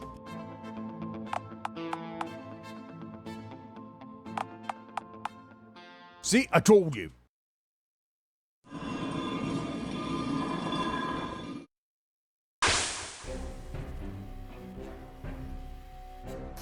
Screen can slide across backgrounds now. Oh, right, got to invent the mechanic for Big Bud's roots. What does any of that drivel even mean? Wait. What do we have here? I don't even know what voice to give these guys. Hey, you said that I could say the line. Yeah, and you said you were able to speed walk fast enough for it to spring an ambush and not arrive after they've already left the spook shack. We're lucky they loitered around for so long like total morons or we'd be up shit creek without a paddle. We can both hear y'all, you know. Here, what out? I mean, you fell under a trap just as we'd planned. Yeah, exactly. It's kind of, or I don't know. It's weird, whatever. Byline used to show yourselves first. We expertly. He's got a gun, you know. That's right, bozos. I'm holding a gun. And I have a knife in my hand in case he misses, which is, of course, incredibly unlikely.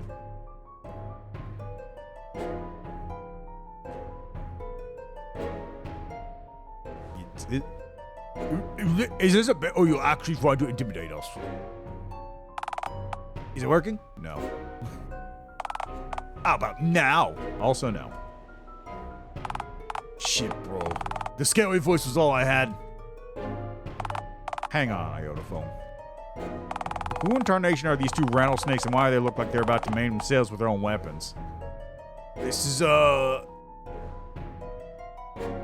I forget. Did you go ever reveal your names? Or are you just unnamed subway mugger and unnamed god-headed asshole?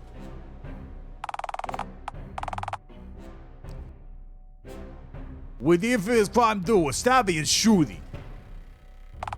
Yeah, we're partners in crime, so that means you're out of time, huh? How long did it take you to come up with that? Oh, I plagiarized that from a greetings cards website. What do I tell them? Stay natural, bro. So, some weather we're having, huh? I'm very intimidated right now. Ah, shit. Hang on. Which one of y'all is shooting and which one of y'all is stabby? That's you bozo. Yeah, any old schmuck can figure it out. Right, so one of y'all is holding a gun but has a knife head, and the other one of y'all has a gun head but is holding a knife. So the naming convention could honestly go either way. Do either of you actually know? Of course we know our stinking names. Then which of y'all is which? I'm Stabby.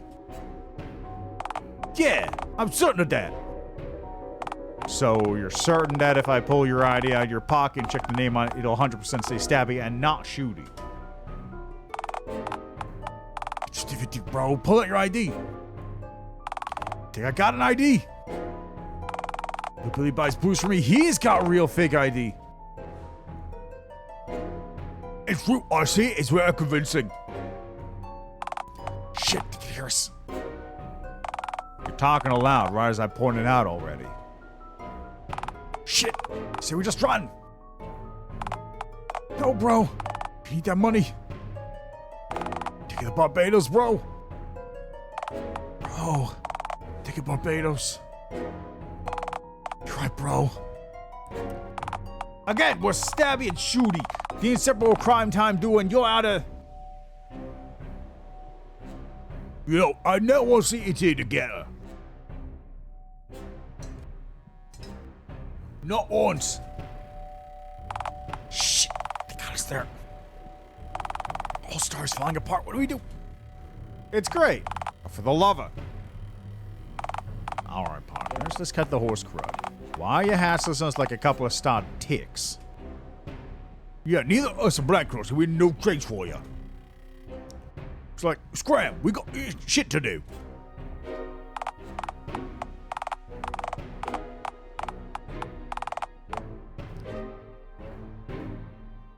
Hey now, back when we was at Subway Mugs and our old gigs, things are different now. Yeah, bozos. A new day is dawning on this town. Things are different now.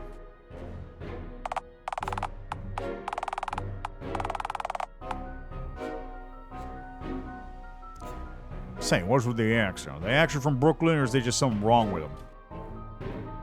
The only thing wrong with us is that we aren't able to count all the moolah we'll make once we haul you two back to the mayor. Say, what now? Yeah, bozos. We're here elite enforcers. Finally, on the other side of the law and the poverty line. There's a huge bounty on your heads, and she's handpicked us to bring you straight to her. Yeah, dead or alive. We prefer alive, because frankly, bodies are actually super heavy. Yeah, and we're sore for carrying huge bags of mulch from our weekend job. Man, the crime just does not pay enough to cover the bills anymore.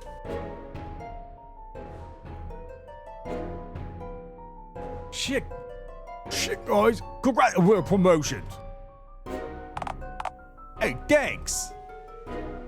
Thanks for the appreciation. Fuji's like you make this all worthwhile, you know. Ayotophone, don't encourage him. Okay, I'll just go goblin. Yeah, just because you guys are wanted criminals doesn't mean you gotta be rude. Not the personal greenie, but yeah. We're gonna tie you both up and call Mayor Mingus to collect us up in a sports car.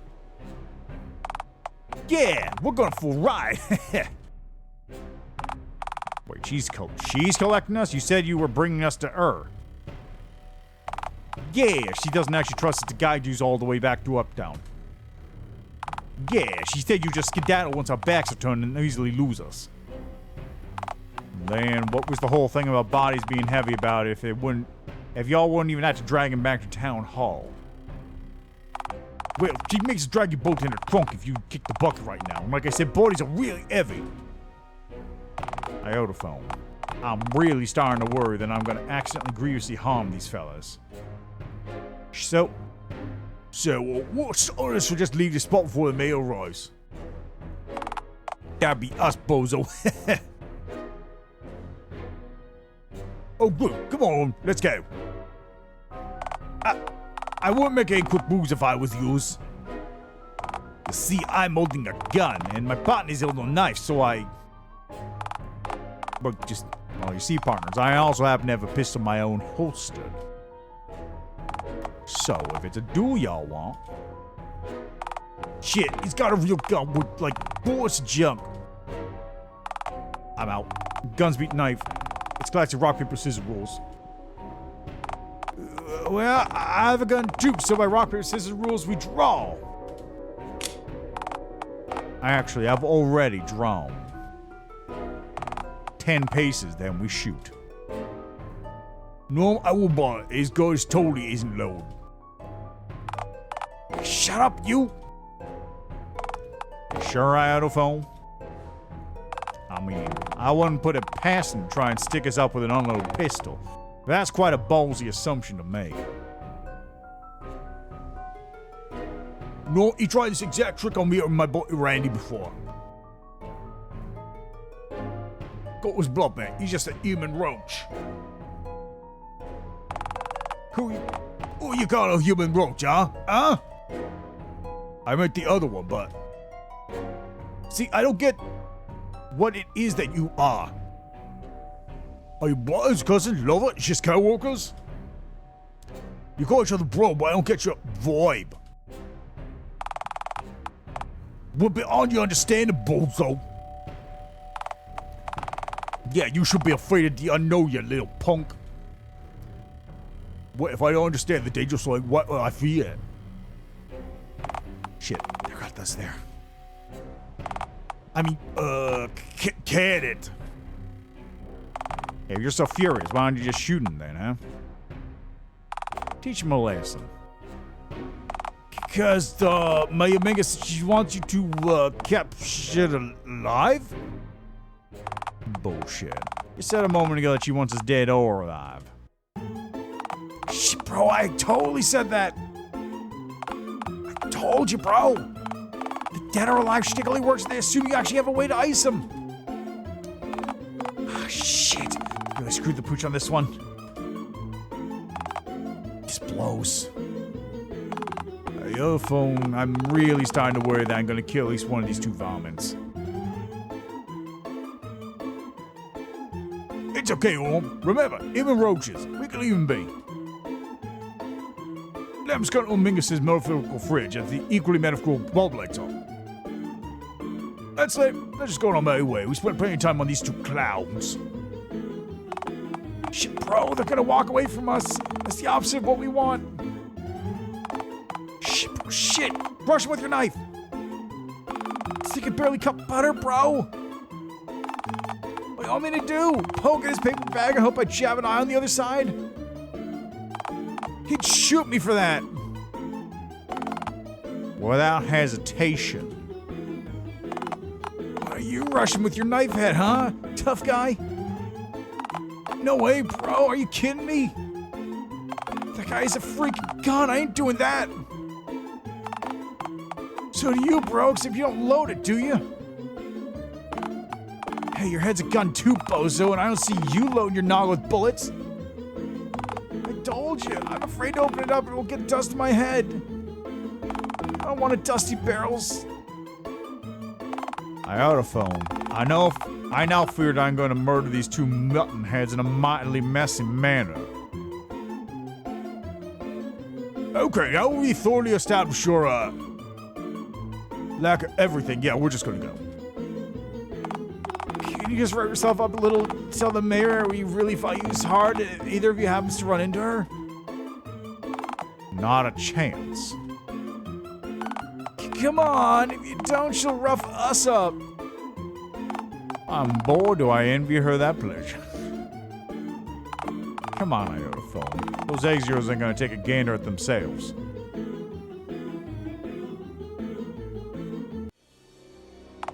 What do you mean they escaped? I didn't even ask you to bring them to me. You just had to hold them there. The idea of doing the alley ambush was so you couldn't stand with your backs to the alley entrance, so they couldn't do the old different dash. It was nothing but a dumb, Mayor. That cowboy fella had a gun. You have a gun. You both have guns. Yeah, well, we asked you for bullets.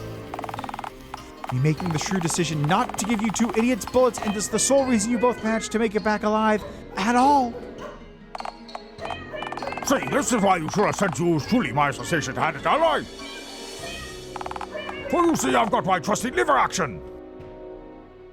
Far more reliable than the patient are equally as heated as I. Friend is carrying in his holster, I dare say. Why is it always hats with him? Right, except I wanted this to be a discreet operation, Theodore. Blowing a cryptid-sized hole in the spook house wall with a barrage of rifle pot shots is hardly inconspicuous. Should have sent me instead. I stumped it with a mind-boggling riddle till you arrived. Seat warmers don't speak. To tell you the truth, Miss Crowd, I don't know if we're exactly cut out for this enforcing stuff. You're right, you absolutely aren't. You're both fired. Get out. Ah, shit, bro. There go all paychecks. Well, if you need us... I won't. Well, we'll be, lying in the gutter and adding to the accountant's filth with our own. Good. Do not let me catch either of you near here again. Jeez, it's always exile with you, isn't it? And competent goons be damned. My plans will just have to adapt. Theodore, am I correct in my belief that Bigfoot has been securely placed behind bars? Correct, madame. He's safe and sound in captivity, ready to be studied extensively.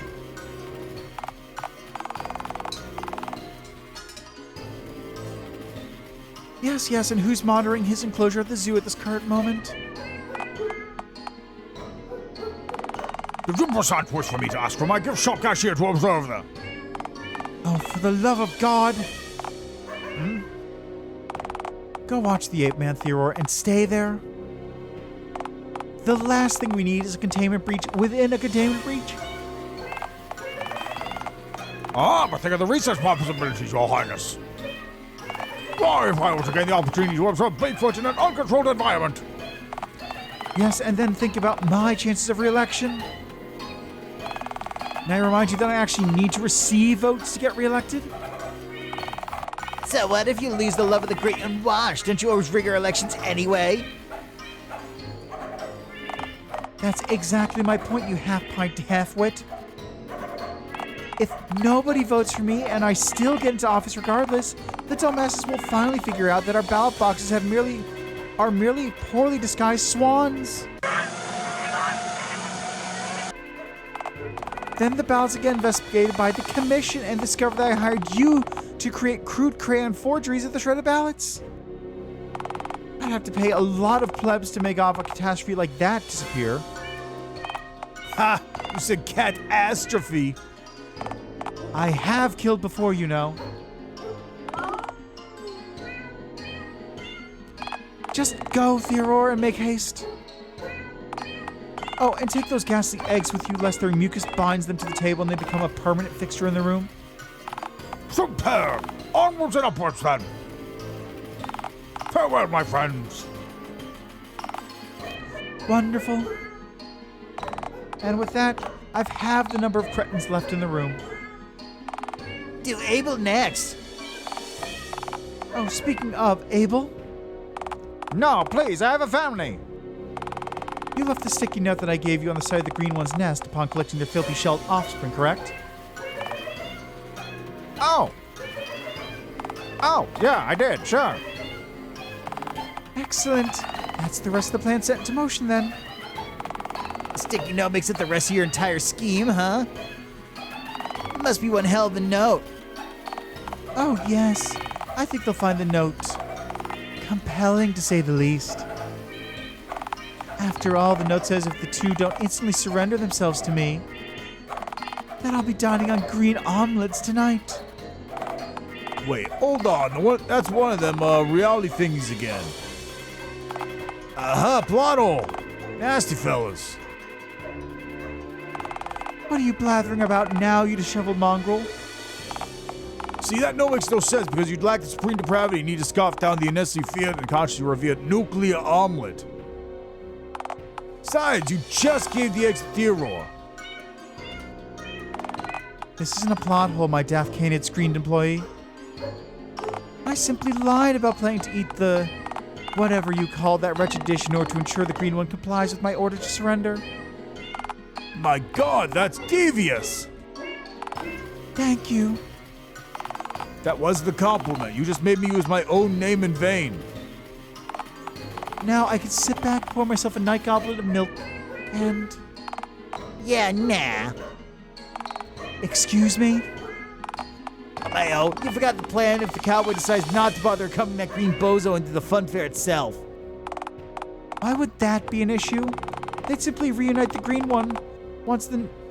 You'd simply reunite once the green one finds the note and the plan will continue as normal from that point. Yeah, right? They can't read. And which one of the two are you banking on reading the note? The green bozo's illiterate. Well, I'm sure our egg-laying friends simply bring the note back to norm for him to read in that case, surely. $10 says the green schmuck will just taking him for a slice of cheese and devoured instantly. No, even they wouldn't. What color's the paper? Oh, for the love of... It's truly ceaseless, isn't it? Abel, you... Nope, you swore that I wouldn't have to go back out. Are you kidding? Fine. Back to plan A then. Billy, just track them down, tie them up, and drag them back to me. Caden, just leave it to me, puss. Do not... You're actually in luck, because telling people it happens to be a talent of mine, you know. Yes, I've seen your school report card. You're a scary, scary child. I'd honestly delete you from time by count blocking your parents before they could conceive you if I weren't afraid that you'd simply pop up somewhere else later in the timeline and jump scare me when I least suspect it. You should be afraid of me, Mutt. I've got powerful friends, you know. Yeah, I very much already am. Be less demonic, please and thank you. All right, go now, you impertinent scamp. Wreak literal havoc. But remember this. If you fail, there will be consequences. Cool beans. Hey, you stop that.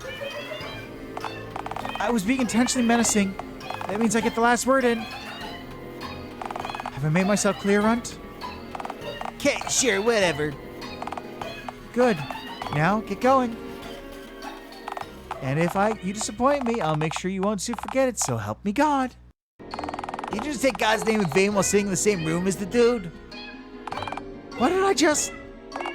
No, it's fine, kid. I use the mayor's name as a word for bitch, so it's only fair I extend the same courtesy. Excuse me? I've eaten birds and live mice, you know, so don't assume that I don't have the emotional capacity to devour you whole as well. Are you claiming that you're powerful enough to eat God? Are you claiming that you're powerful enough to stop me? No, I was just asking, Oh, for the love of... We don't have time for this. Our scene shall now end, and chat fade back in. Stop making the screen black every time I quip you, neurotic kitty killjoy. Where do we even find you?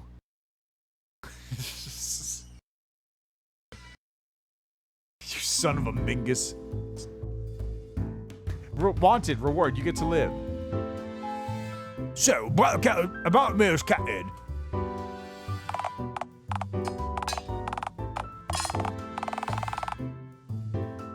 For the last time, I told you. I don't know why in tarnation she went and got an asinine procedure done to herself.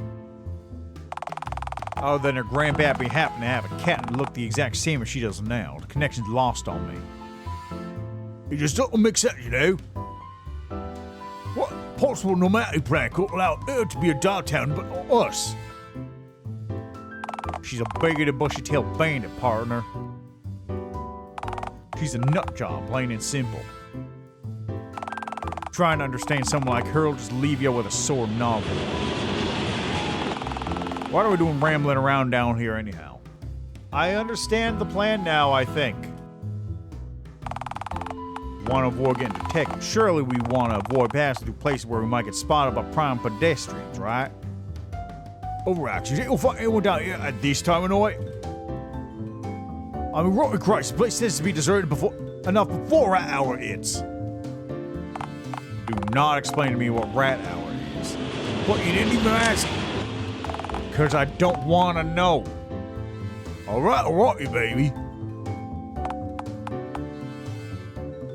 You know, I'm surprised the Cesspit trains even run this late at night. Oh, they run 24/7. I honestly don't think this place has had even a single human worker like it at this point. That can't be right. Who's operating the trains then?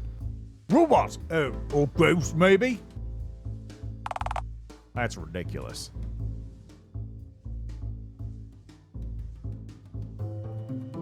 Oh, yeah, I said or not and. Now, both be ridiculous, alright? Okay, forget me. Apparently asking about subway specters and such, and the more apt question might be, why not just walk to the fun fair and just stick to the back alleys and such?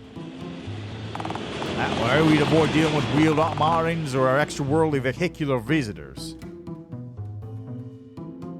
Well, the subway's on the outskirts of town. It's a long walk. That's a right sorry place to put your town's amusements, ain't it? Land's put in the city, man. I lit in a tent in a park for a reason, bucko. Lord, to build functional amusement park in the city, the local spot had to go through the mayor's office. And who wanted to ride a coast that's end up within striking distance of... I'm sorry, but did you just say you live in a tent at the... Shut up, the expensive established. Move on. Right. Well, any luck, one of those trains should stop for us soon enough. Shh. Hear that? Hear what? It's getting closer. No, it couldn't be. Partner, I'm having an inkling of what you're...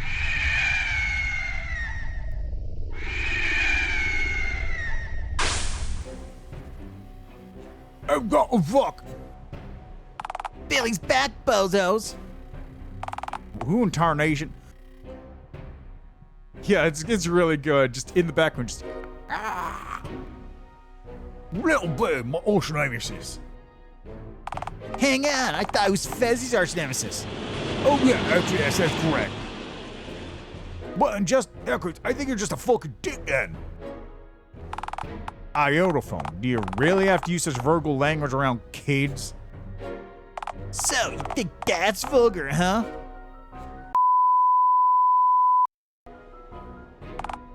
Okay, never mind. That was a whole lot of slurs. At least the words I happen to recognize were all slurs. Iotophone, did you teach those words to the children of Dialtown? What, you think I didn't even have those words, huh? Think again, you bag bozo. Why you... Wait, hang on just a minute. What in tarnation is a Krungers anyhow? It's my pride and joy, bucko. The Emperor slur. Yeah, right? I can't show that on Twitch otherwise. Bro, he uttered it by the one and only colossal ability to mark the end of days. What is this? First, the two weapon-headed goons, now you? Don't tell me the mayor started some kind of villainous league to conspire against me and Dialtown. Yeah, that's exactly what happened. She named it the Mingling. That's the best y'all could come up with?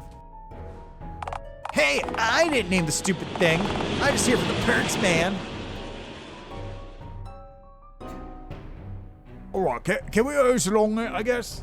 Getting banned on Twitch for saying Krungus. I hope not. Oh god, I just said it. Oh fuck, oh Jesus.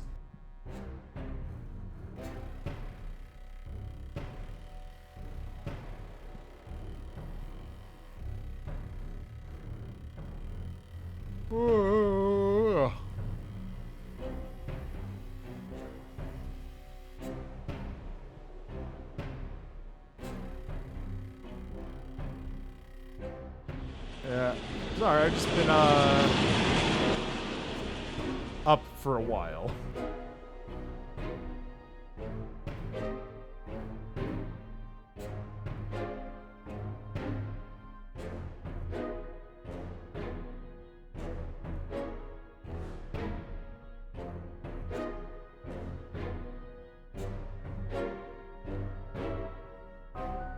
Alright.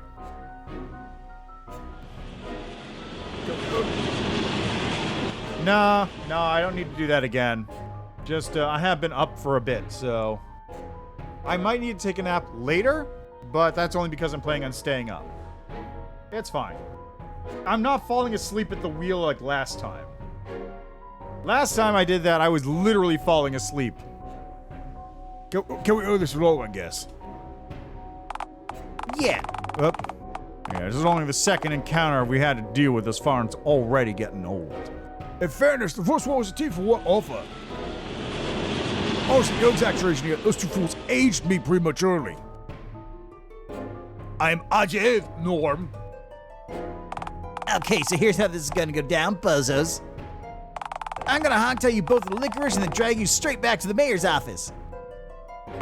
Knowing me, I'll likely make a game of it and try and drag you over as much broke glass of the pavement as I can. You're one frightening child, ain't you? Wait, the mayor trusts you with a little trial dragon's turn, but not the other two. Well, duh. Unlike those two bozos, I'm cut out for actual crime. Nice. Kill him, Norm. Do it now.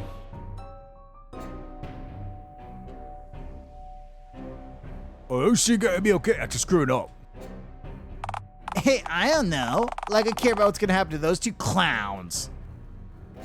You really think I look down at the ground after I push a kid off the swing set to make sure the kid's head hasn't split in two? Lamau, nah. People are just bowling pins to me.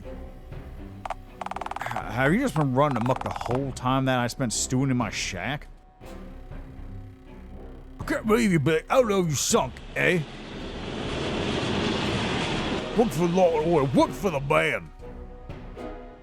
Or more accurately, for an intolerant tabby. Work for law and order? How? The mayor's the biggest crook in this whole ass cesspit of a town. Wait, are I meant to be in conflict about something? I agree with literally every word the devil child just said. Well, of course you can see it too. You have eyes, don't you? Guess the two God Almighty gave me. You got your eyes for God? Yikes, sucks to be you then. If I were you, I'd get a pair of those cheap bootleg guys shambled together into sweatshirt by someone my age. Far better quality control. I still don't get why you're doing all this. What on earth do you want political leverage for? You have no agenda, you only want to see the world burn. Oh, but that's exactly when I have my figurative eye on, my green friend. Complete and total immunity. I can skateboard wherever I want, burn whatever I want, maim whoever I so desire. What's a Oh, you won't stand a chance once I have that cat in my pocket. Same goes to those green internal organs of yours, bozo. Honestly, I've been shot at by folks who were much less alarming than you, Runt. Hey, now flattery won't get you out of this jam, Sheriff Suckup. Hang on, Ron. I have an idea. And what might that be? Shoot him.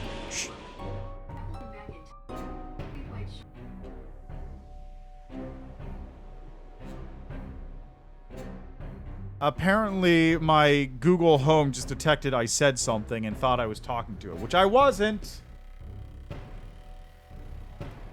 And what might that be? Shoot him. Shoot him. Shoot him now. Are you kidding me? Oh, sorry. Did I offend you? Oh, Norm. He's a kid, Ayotophone. He's no child. He's a butt-sized demon. I see him down seagulls with a slingshot for 20 yards. He's absolutely wretched, Norm. Shoot him now. But back at the cinema, you took Fezzi's side when I said I was going to snag the mayor. Right, the mayor's a person. She's a cat person hybrid and a monster. There's just a person in there. For the sake of argument, she's a person. And this kid ain't? Right, he is. He's immune.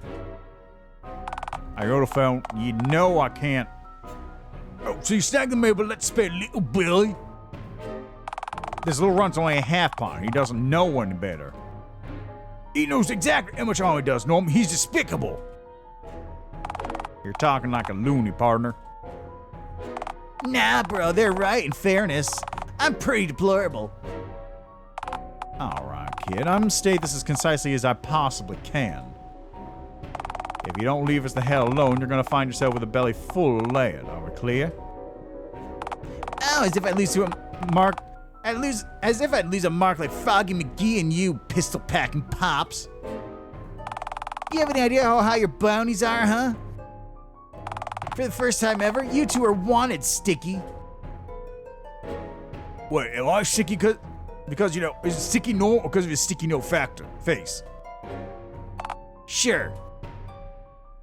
Besides, why would I give you two up? I know you don't have the balls to drop me, cowboy. You said so yourself. Do it. Do it. Perhaps not. Perhaps not. Though I could just hand my pistol to my buddy Ayotophone over here, you know. Yeah, I'm just saying, I would shoot little Billy. He's a little shit. Sometimes you just need to hit a kid. Not always. But little Billy deserves it. Doesn't have to be a gun. Could just be a slap. Sometimes you just gotta smack a kid. They'd shoot you dead in a heartbeat. It's true. My index fingers are already clenching in anticipation. Well, shit. You know what? Fuck this. Unlike the mayor, I know not to bother with shit that's more trouble than it's worth. Yeah, I'll just go watch a Testagory video to get my anger out. Right, that's something no serial killers are making do. Yeah, fine. Just go. Can I still pew-pew? Nope. He's leading peacefully. Let him go. As if you'd had the balls to shoot me anyway, Greenie. No, I beg of thee, the pistol, I require it. No, let him return to his shitty leader and tell her of his failure. Failure? Hey, this is only the beginning for me, bozo. Like, once I scrap the whole mercenary shtick, I'll just lie with the government to get my way like a fast food giant or an oil company that drowns pelicans in crude oil. Way easier for me. Peace out, bozos. Man. That is one stick. Go get it. That is one scared child. I thought you were a bit short than that. I'll never miss. I would just deter the lad, like when I take potshots at rogue raccoons that wander on over to my garbage can or unwanted taxmen. Oh, I wouldn't have missed. Yeah, which is precisely why I didn't hand you the gun. Man, hasn't anyone ever taught the kid about hell? Does Dialtown not have any churches these days? Most churches in town only register such exact reasons. Like our local, it ain't as if you put your crumbs in the bin donut store. This place makes me sick to my stomach.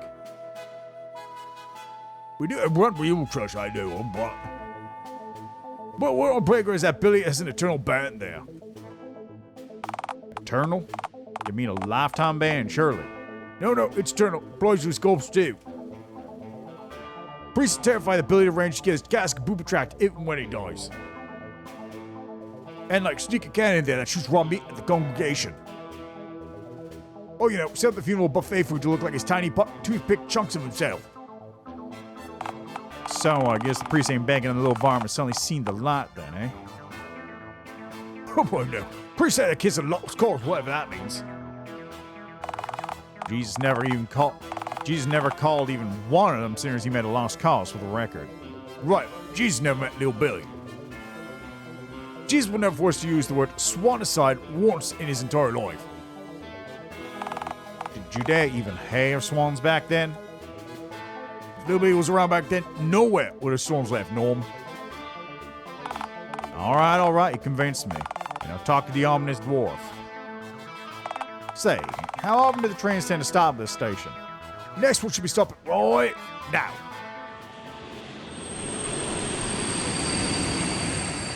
Good timing.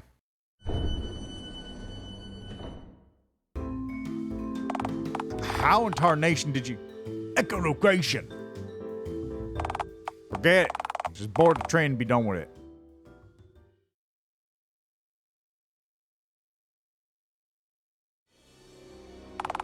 What do you mean they got away? What part of that sentence didn't you get? I understood the sentence. How on earth did you let them get away? Oh, easy. Cowboy was holding a gun and I wasn't. 'Cause someone decided not to give... Don't you dare. We both know that with a gun you'd be an astronomically greater threat to my perfect society reforms than those two clowns ever were. You're right. I totally would be one. Either way, they're on their way to the fun fair right now. So nothing has changed much aside from you somehow looking even more of an incompetent hack than you did before. Billy, I mean this in the nicest possible way. I'm going to club you to death with a fucking hammer now. Right, except you can't do that. I can. In fact, I'm currently probing the immediate vicinity for the next hammer. But I have information. All right, you know the shtick, half pint. Spill the beans, or I'm going to show God what your beating heart looks like. I'm honestly just scared to see if he really has one. I'm half expecting like a miniature limestone obelisk that says something akin to "I died for the bands" on it instead. So basically, that cowboy's planning to fill you with bullet holes once they arrive at the fun fair and see that the hobgoblin's wretched offspring's missing. Huh. Alright, now can I take out a loan to start an oil company? I want to kill pelicans with crude oil. Are you serious? You're asking me this right after you alert me to an assassination plot? So is that a yes? Yes, obviously I'm going to give you the loan. Now, get out. Let the adults and God discuss this. Which is really only 3 people, isn't it? Man, you went from having a cryptid eating your trash to playing target practice with the sheriff that time forgot. You should have just taken a leaf from God's book and done nothing today. Always a winning strategy. You don't understand. I had to get rid of them to recreate the postcard. This is fine. We know they're coming here, so I can set an ambush. No. A trap. Put a bucket above the door filled with scorpions, perhaps. And why don't they break through a window? There goes your scorpion bucket over the door plan. Then I'll just scorpion bucket trap every possible entry point then. Ma'am, with all due respect, I've seen the contents of your scorpion drawer. You've got enough scorpions to fill like 3 buckets tops. I mean, would you consider God to be an adult in this instance? Oh, for the love of...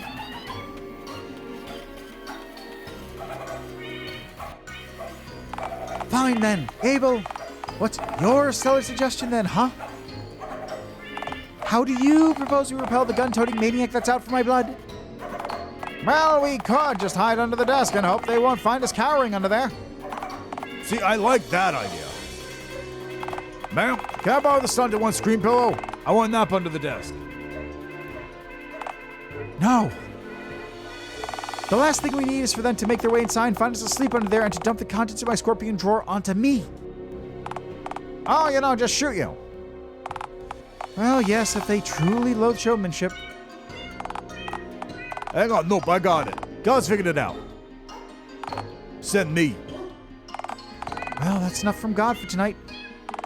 Really, I'm being serious and whatnot. Send me. I'll deal with those 2 scallywags. How on earth would you succeed when the small demonic one had no chance? Well, I'm God for a start. All I have to do is turn the bullets into the Yeehaw man's gun to gravy, and then, what do you know, threat diffused. You can do that? No clue. Maybe. I'm a little rusty, but I created the universe, didn't I? Hell, I'm sure I could drop him off in some kind of pocket dimension. I'd love to see those 2 figure out a way out of one of those cesspits without my help. So you can be somewhat useful to me aside from using that toasty keister of yours. Yeah, like, watch this. I'm very powerful.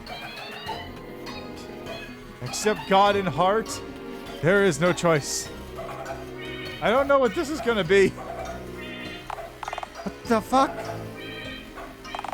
Alright. I'll cut you a deal, trash hound. Imprison the fugitives and I'll pay you what I would have paid Stabby, Shooty, and the scary half-pint had they succeeded. What, money? Yes, obviously I mean money. A vast amount of it, too. How's about you just throwing an omelet on top of the rest of the dog food you promised me for a job well done and we call it a day? Hobo, I am the supreme ruler of Dialtown. I can grant you anything your houndish heart desires, no matter how opulent or decadent the request. Titles, land, riches, untold power. It can all be yours. No, an omelet's good. I'm hanging out with Oliver tomorrow. We watch bad CG mockbuster movies together sometimes. And that boy just loves his omelets. First of all, let me be clear. I will have you hanged, drawn, and quartered for high treason should you ever feel it appropriate to once again describe to me how you choose to waste your time when you aren't in my presence. Why not just ask for 2 omelets so you each get one? Nah, we'll share. You'll be lucky if I don't season this omelet with ricin at this point. I prefer you didn't. Me and here are sharing. I was probably allergic to poison. Fine. Just go. Contain the 2 meandering fools, and the omelet you crave shall be yours. Ha! Nice.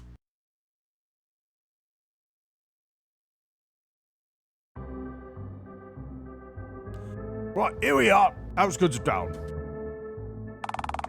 Kind of peaceful out here. Reminds me a little of my homestead.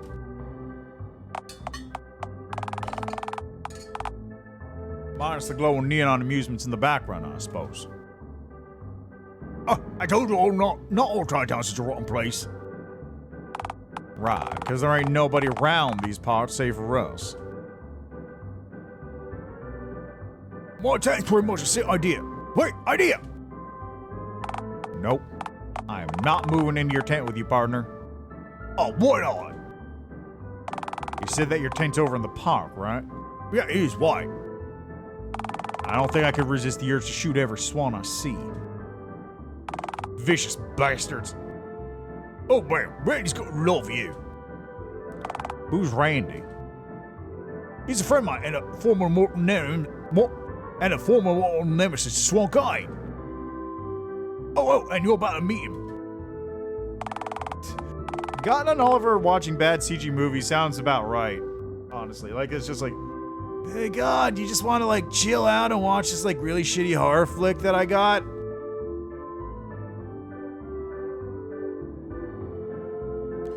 green ground scoundrel. You sure are well connected, ain't you? I like helping people.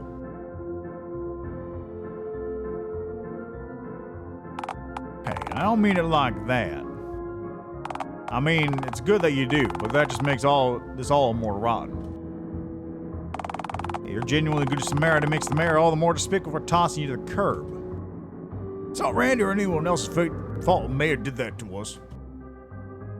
Partner, if ordinary folk let bigotry reign supreme and just watch you get mistreated without lifting a finger, I think they're at least somewhat complicit in your mistreatment. Malice triumphs when good folks just look on. Right, but counting all of it helped us out. All right, those two mayors, this is granted. And Randy's got to help us too. You really think so? I know so. Come on, Randall's awaiting.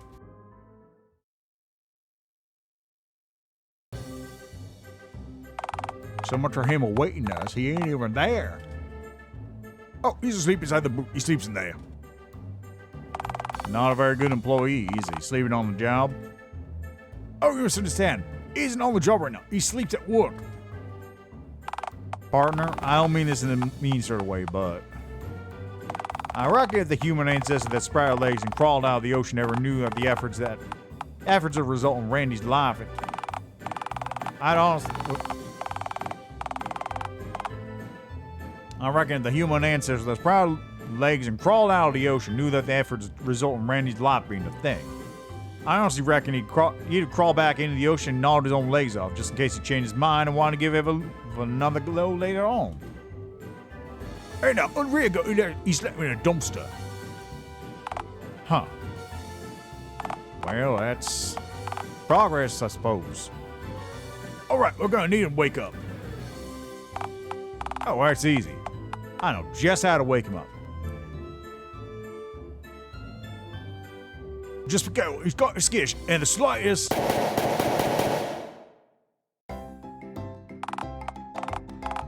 God, the horse! I got a phone! And a cowboy! Oh, Lord, I haven't seen you in a whole year, What are you doing here?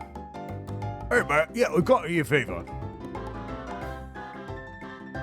Oh, but first be Norm. Randall, Norm. Hey, say, what's with the paper bag over your head, friend? Wait, are you also trying to conceal your hideous face from the world?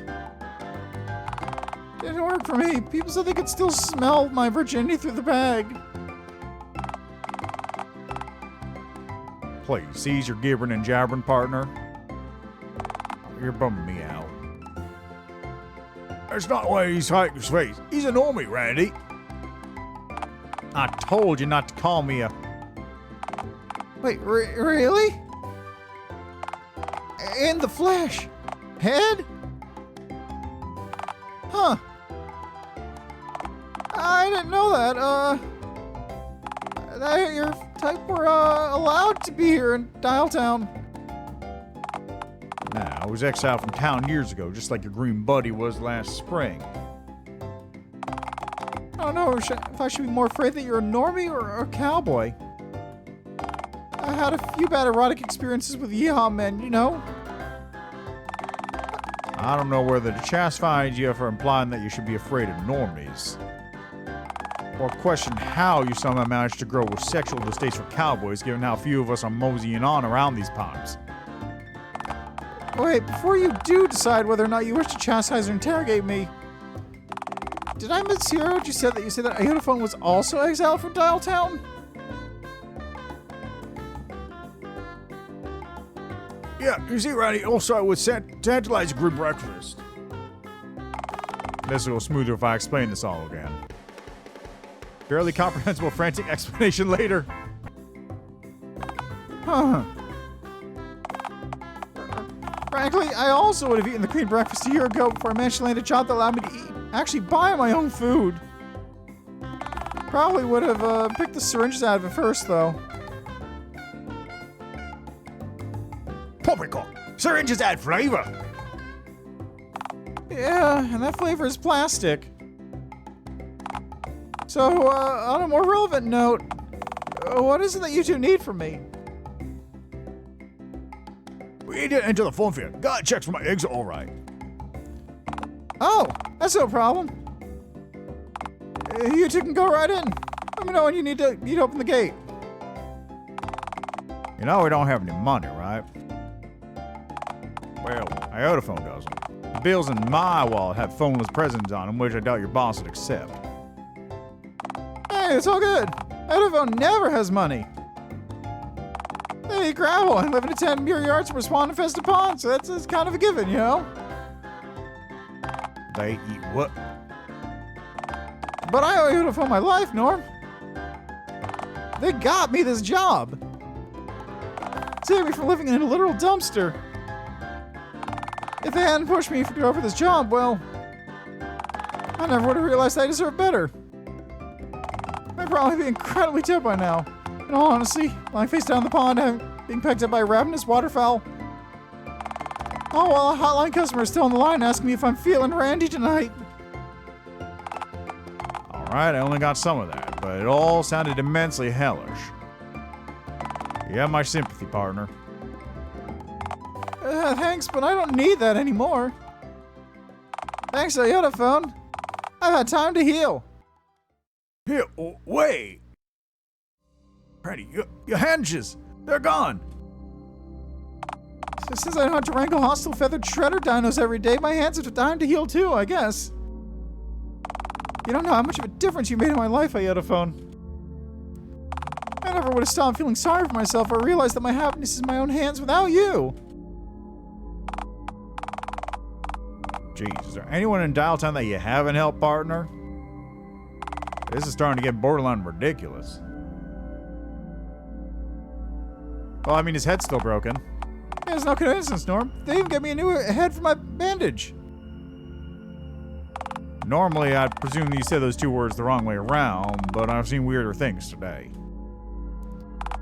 Oh yeah, no, I was always messing up my greeting at the, Here's a fun fact. The first thing that I ever said to AyotoPhone was an immediate fuck-up.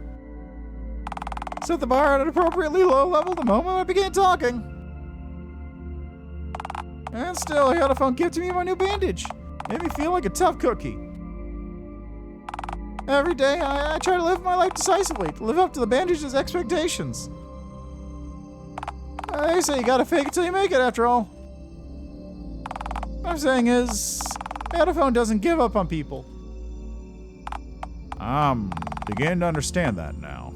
Yeah. He's right about himself, you know. It's safe to open again, Norm, I promise. Alright, enough of the mushy stuff. Suppose you give me a lot to think about.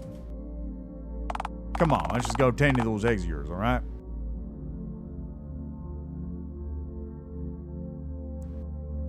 Oh, easy go days, baby. I'm not a baby. I just can't believe how many lies you affected for the better is all. Go right on inside, friends. Gates open when you're ready to go. Will do. It was a pleasure to meet you, Randy. Thank you kindly for the wisdom, friend. Happy trails. Hey, it's no problem. I hope you do find what you're looking for. Or don't. As the case may be.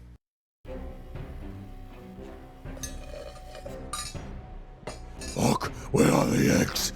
They're exactly what I'm looking for. Site's been disturbed. Hang on just a moment. Is that a sticky note? Well, let me see here. What in tart? Why'd you just do that? 3 slices of cheese. Of course I ate it. There was writing on it, partner. Context. Now we'll never get to know what it said. Well, if they wanted us to read it, then hey, you should have written down what they had to say on a slice of cheese. You're a goddamn ingrate.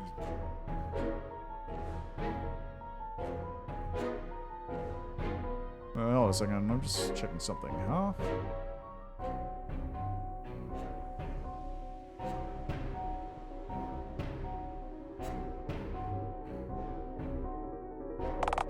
Wait, hold it for a Drifty. Why did you assume I have my face scrolled? Why did you assume I have my face scrolled onto? Well, it could be a cheese and fairies, which allures me, but also armed with real gold. So I was trying to wait till you blink so I could lick and find out. You're just a fleshy green bumpkin hanging. You're just a fleshy phone with a green bumpkin hanging off, and I swear to God. Ha, nice trace of buckets on green. Well, okay, granted, the rotten ones aren't. So what kind of clown make a protagonist of a game that there's orange?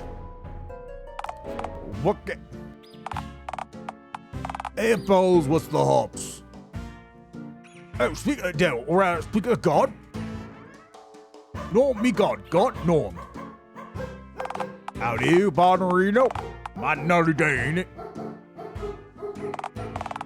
Then I talk like a no-timey ingrate from my new buddy Oliver. Whoa, you net Oliver now? Fuck, what else did I miss in the year I was out of town? Not a whole lot's changed, actually, minus the randomized supply event. Guy just got lonely without you being in town. Needs someone to watch awful CG mockbusters with him.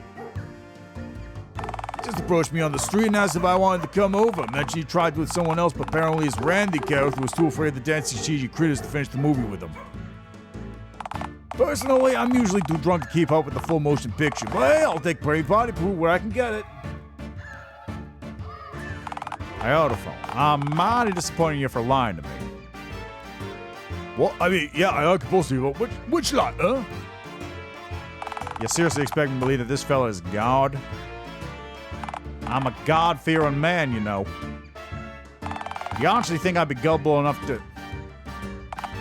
Hey, you don't need to be afraid of me, man. I'm as chill as they come. Oh, wait.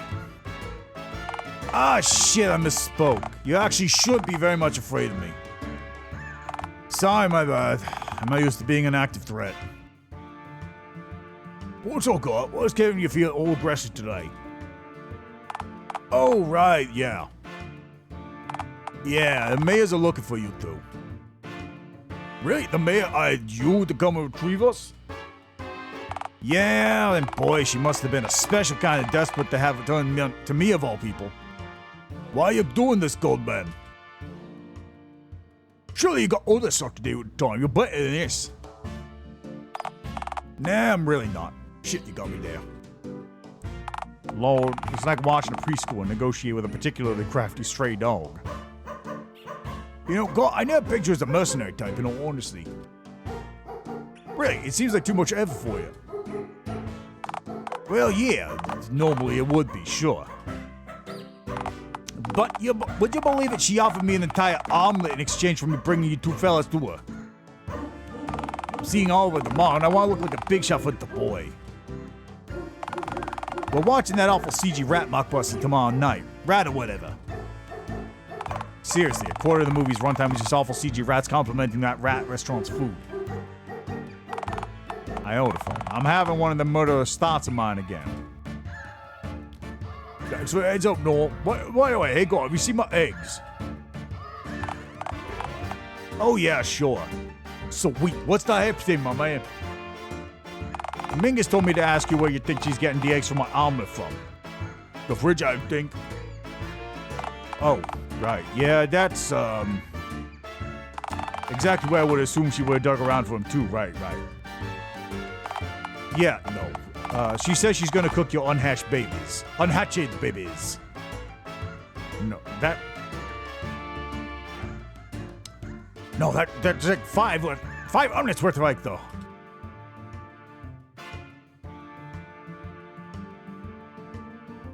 What's she gonna do with the other four? She said she's gonna slap the rinse of them in a big old pot and make herself a massive po' boy's gumbo. That's really late. I hate when the mayor devours my younglings. Yeah, it's a real bummer, alright. Alright, let's get this over with. I will quickly tie you both up and then can take you back to... Hang on just a moment. You're nuts if you think I'm just gonna let you hog tie me like I'm some kind of hog. Oh, come on, friend. It won't be that bad. Some people have to pay MILFs to do this to them, and you're getting hog-tied for free. MILFs? Yeah, that's a plural MILF. That ain't right. Yeah, huh? What's the plural wolf then? Wolves, but it's an acronym. You can't just. Jeez, like I'm talking to Oliver's odd friend again. To swear to finish sentences even stronger, insisting that the plural of MILF is in effect MILFs. Man, you guys are cool. So I'm doing this. Oh, well, let's get you two all tied up.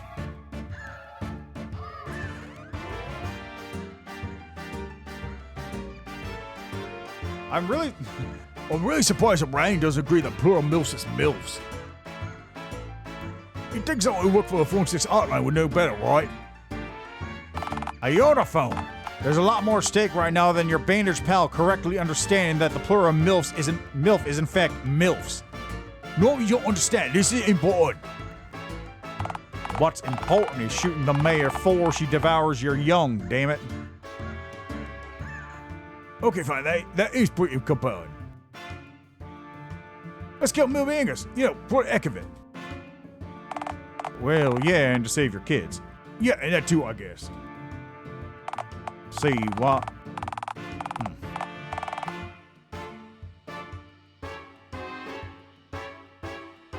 See, well, I don't particularly care to whether Priscilla Puss lives or dies after I get that omelet.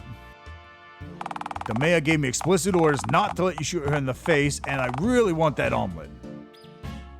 Sorry, fellas. Oh, this blows. Really does, yes. You suck!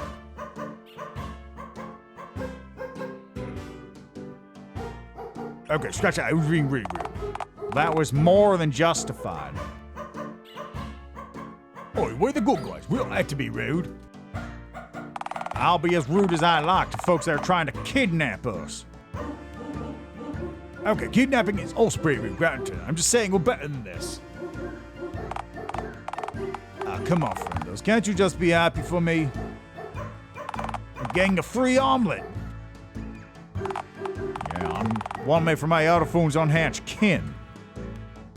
Okay, when you phrase it like that, I do sound like a bit of a dick. Give me one reason why I shouldn't just shoot you here and now. Well, if you shoot me right now, you'll never get to know what I was gonna ask you. Alrighty then. Ask your question then, before my last shred of patience tears away like wet tissue paper. Hey, bro. Can you spare a dime? I'm sorry, AyotoPhone. I just gotta... Kill him. Do it now. Of course he would. You know he would. Norm, don't you guys, bro. He's trying to sell us down the river for an omelet, partner. He doesn't know any better, Norm. Yeah, I'm just a weird old creature. I know what to do. I know not what I do in all that humbug. A second ago, you were telling me that you were God. The God. I am also God, yeah. Now, again, come on, man. Can't you spare a dime if you love me so much? For your information, I don't give to panhandlers. Not the charitable type, I take it. Hey, AyotoPhone?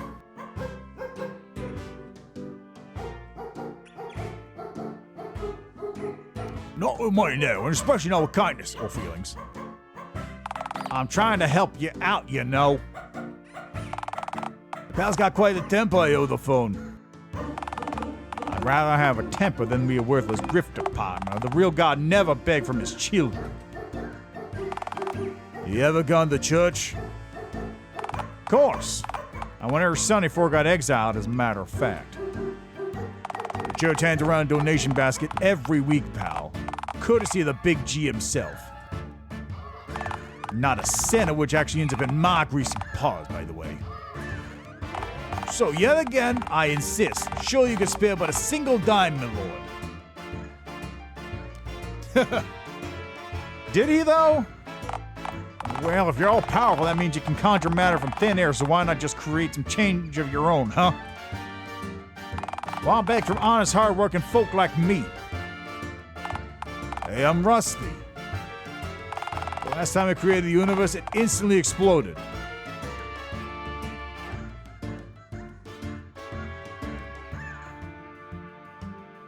He's right, you know. People still talk about the Big Bang like trillions of seconds later.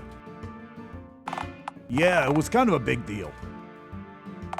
Okay, look, I had enough of the sacrilege, beggar. You can take up plenty of our time. We're just gonna mosey on over to the mayor and blow her brains out before she manages to eat any of my friend's wretched green offspring. Alright? Did you just refer to me as your friend? I also just referred to your kids as wretched, so don't get too big for your boots, partner. And fair, they are green and scary, yeah. Right, and so is yourself. Yeah. Please stop talking. Okay, see, the fact that you've accepted that you're going to be going to the mayor's office now is a real boon for me.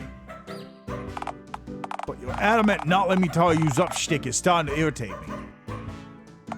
How about I just hand you the guys the rope, you tie yourselves up, nice and easy, and we avoid having an unpleasant encounter, eh? I like that idea, let's do that. How about you stop hassling us before I give you a gut full of lead? Pal, if you're carrying around human intestines filled with lead, then you're more fucked up than I know how to deal with. He's pretty fucked up, yeah. Man, I'll fill your gut with lead. Bullets, goddammit.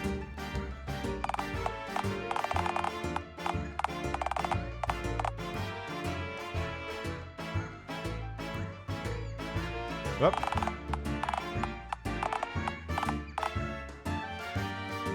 Well, see, if you're going to use my label van, at least that you could do is let Bommy launch first. For the last time, partner, you ain't God and you stink.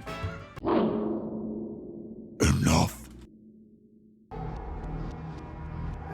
I am God. Yeah. What in tarnation? This is bigger than you know, you green simpleton. This isn't about exiles, eggs, or even society itself. This is about me wanting my fucking omelet. Yeah, no, I didn't. I want that omelet so fucking much, Ayotophone.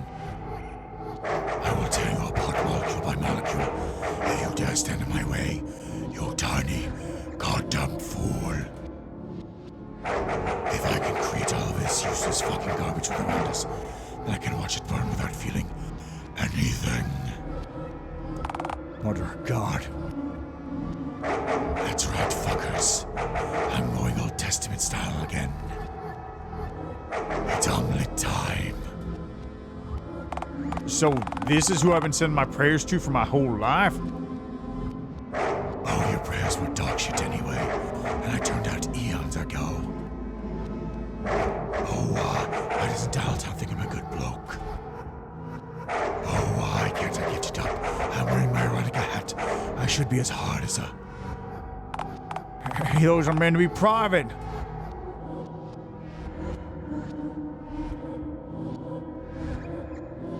I really want to learn the hat you're wearing now. This is your erotica hat. The only prayers I still listen to are from that Johnny Lincoln kid from Dayton, Ohio. He prayers whenever he sees a cool dog to tell me about it. Oh, that is pretty cool. The rest of you will just use me in an all-powerful agony ant, and my cosmic mailbox is full to the brim already, thanks.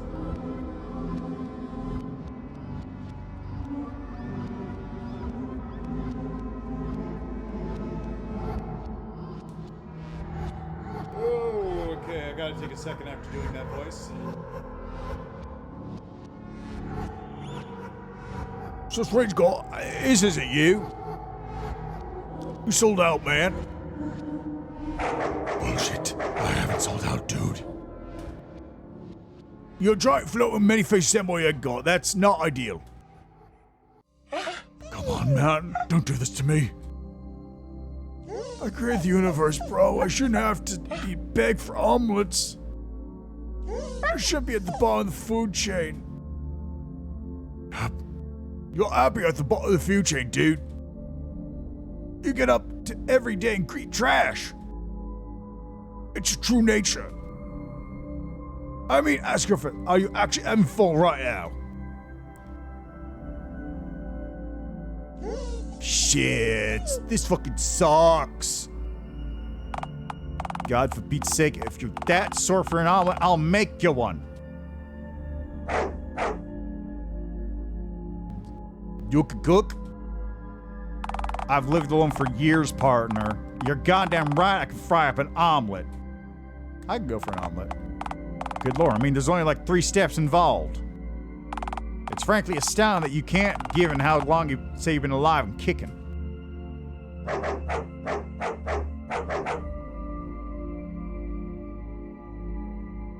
Alright, so if I'm understanding this right, the mayor's willing to give me an omelet for capturing you two and bringing you to it, and you'll give me an omelet for doing like literally nothing. Nothing wins. I could go for an omelet. I really could. Hey, an activity. Inertia for life, baby. I'm gonna just take the dog food she paid me to show up for the stupid beings of a moose.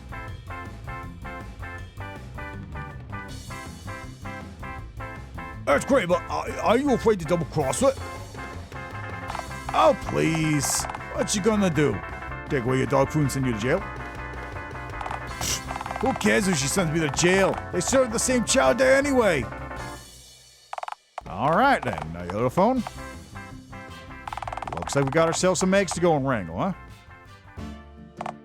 All right, about that. Before I go, might as well let the cat out of the bag, so to speak.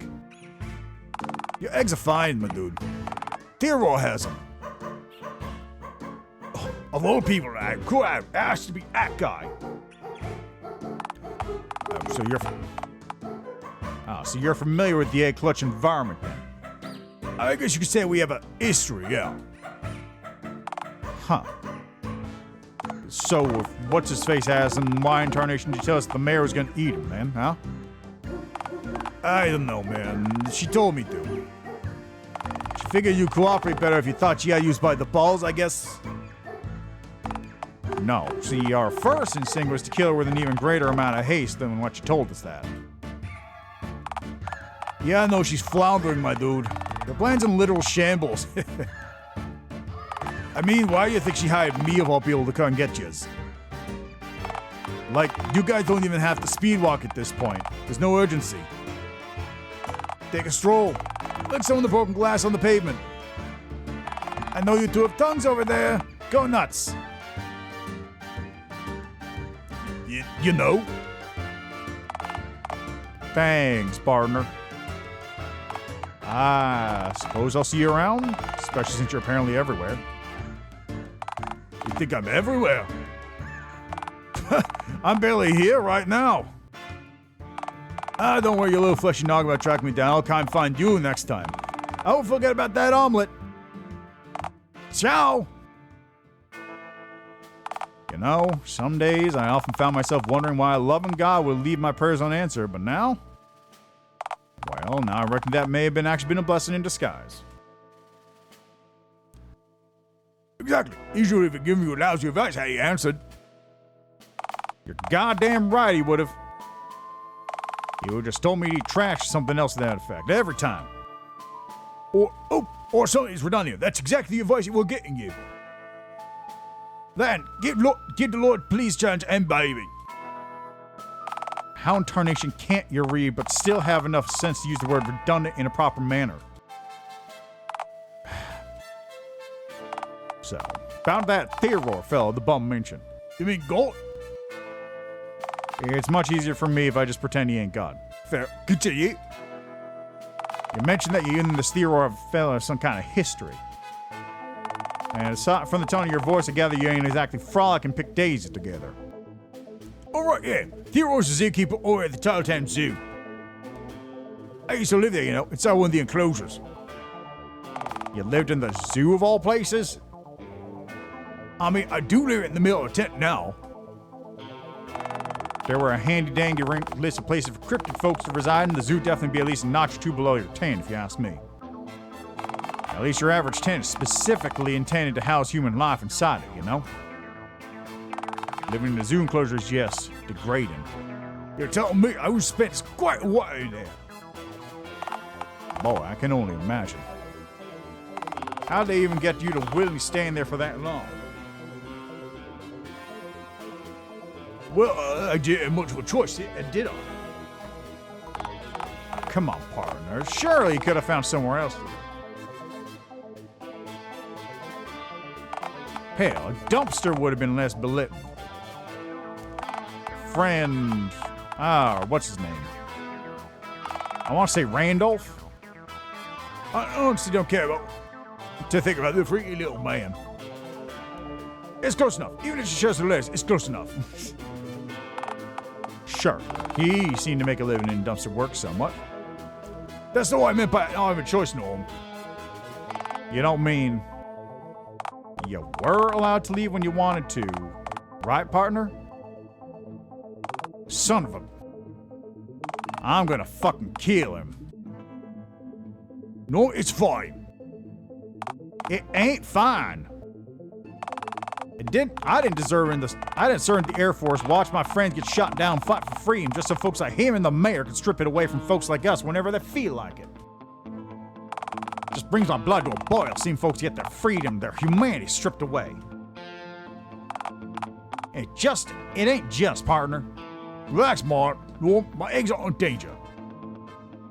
Theodore, yeah, he's a bit much, but... well, a bullet blind creeps are completely obsessed with me. Those eggs aren't in danger, quite the opposite. I know for a fact he's gonna try and hatch him. No, that's even worse than having him smash him to pieces. Ow, the hatching him is, best possible outcome, right? Surely you don't want your kids to hatch in captivity, for their first memories to be of their imprisonment. You're a parent now, Ayotophone.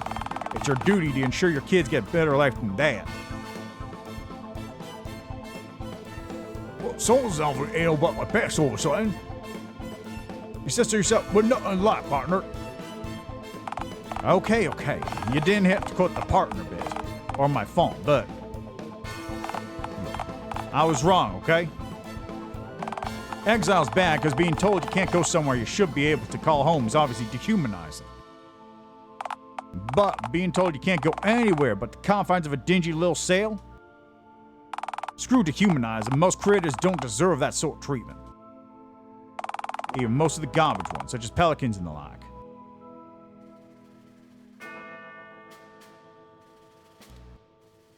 Agree to disagree with the pelican thing specifically. Fuck pelicans.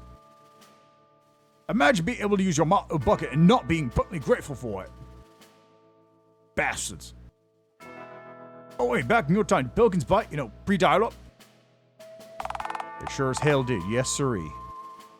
They had mouths back then, instead of... buckets. They have bucket heads now. That's thoroughly shit-tier critter. Well and truly. Ooh. Speaking of shit-tier creatures. My friend Randy used to be bitten by swans every day. It was like his thing.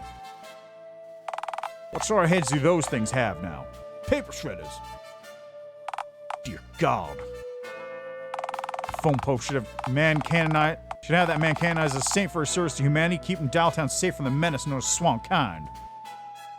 Nah, he didn't do much to keep it safe. He was more of a distraction, I guess. A chew toy for swans. Jeez, and I reckon I had a bad. Ooh, question. What is Bigfoot's head like? Pre-dial-up. Much like the rest of his body, it was composed 100% bona fide thin air, seeing as Bigfoot doesn't even exist. Bigfoot is real and we date him. He's wonderful.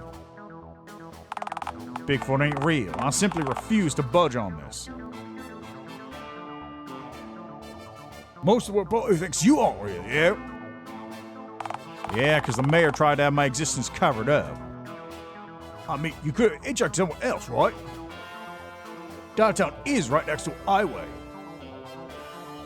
I don't think she really cared about you being seen in the slightest. Fine then. I guess by all accounts I shouldn't exist. But I ain't as much a freak as I am the product of freak happenstance, you know?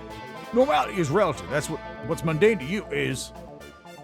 Well, you have a flesh head and you personally met clowns. Hey, just because clowns existed back in my time doesn't mean they were considered mundane nor normal. We had to invent a whole word for people who were afraid of clowns and then almost never use it because it happened to some of pretty all of humanity anyhow. All right. Look, I know the clowns died valiantly standing up for a country's freedom and whatnot, but they will not be missed by sword and normality, no siree. So clown talk aside, Bigfoot is delightful and indeed does exist. Bigfoot ain't real. And I'd be a rotten friend, traveling companion if I let you continue thinking that he was.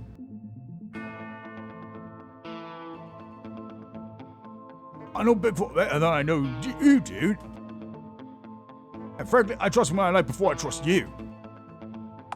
Then why in tarnation you travel with me and not him, huh?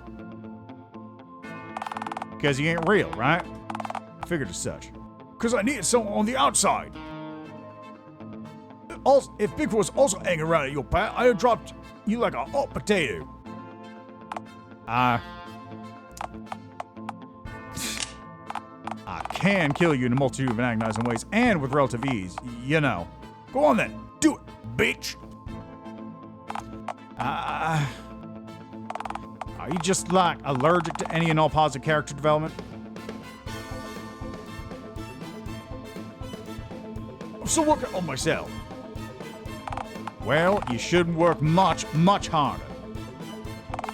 I think it'd be best if we just made for the zoo before another one of them damn cats goon shows up to kick in the shins or something asinine to that effect. Come on, Iotophone. We got some eggs. You got us some eggs to wrangle.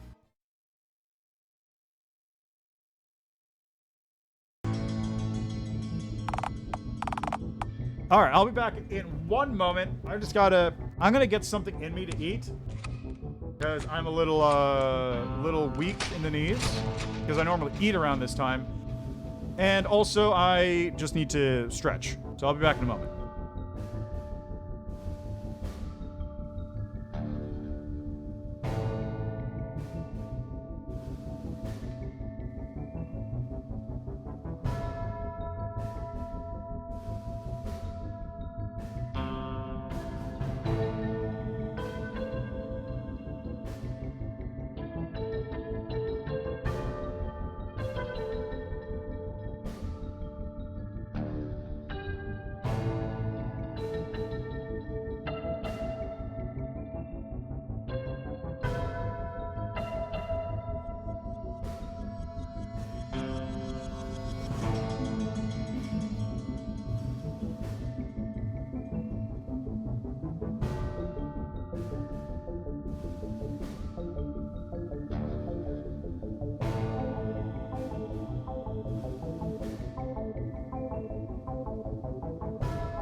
Okay.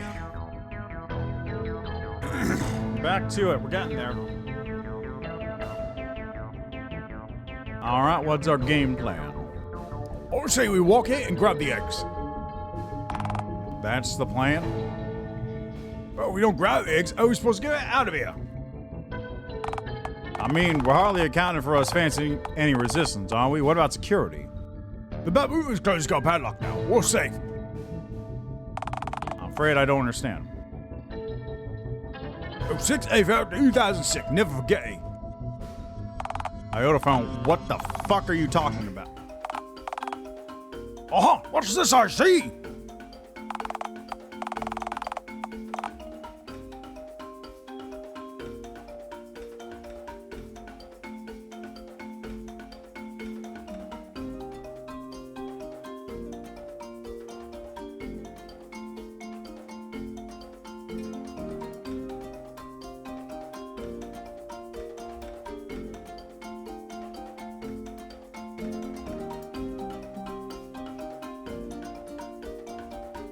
Oh, what's this I see? 2 rapscallions here to pay for my Meolios on bounty, no doubt.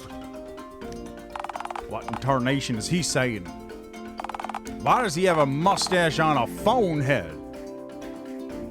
No blocks was lower. This is all established ages ago. Not for me, it wasn't.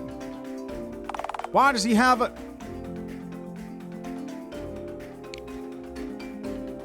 No, shh. It's okay. I won't do this. Shh, there we go. Quiet time. Now, allow me. Theo, there you are, bastard man. I command thee to get my children back this instant. Well, I guess you're well spottering, I think not. Fuck, that was all I had. All right, now looky here, partner. Hey guys, so the mayor wasn't just exhaling copious amounts of hot air as I previously assumed. Ignore me in the flesh. Who in tarnation are you calling her? Now, the army don't protest too much, methinks. What the fuck is a doth? Call me that again, I'll make you eat that mustache of yours, zebra boy. Perhaps I should expect a frontier bumpkin, a brute, to be familiar with the most gifted playwright, Willenine Ringshare. Willenine Rings... Crying out loud. Theodore, his name was William Shakespeare, and his plays were agonizing to sit through. Gonna have to split. Sorry we don't want this one, Theo. Personally, in my opinion, I can't fucking read. So, yeah. Don't quote asinine old literature to me, partner. I was there when, grant you a small amount of it was written. Alright, you aren't just a moral biology, but also history. What we as a species, what I could learn from you.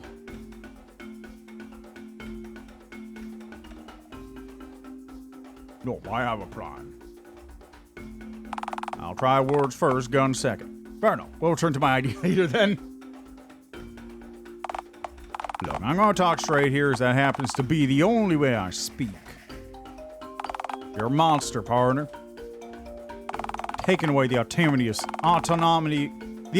sentient beings. Good folk like my pal AyotoStreaming here. It ain't right. It ain't American. Why is it a razor? Well, that's your way of seeing things, I suppose. Say, is that a NASA suit you happen to be donning, and donning superbly, I must say? Tell me, cowboy, was it quite so American for NASA to discreetly hire Nazi scientists en masse following the Second World War?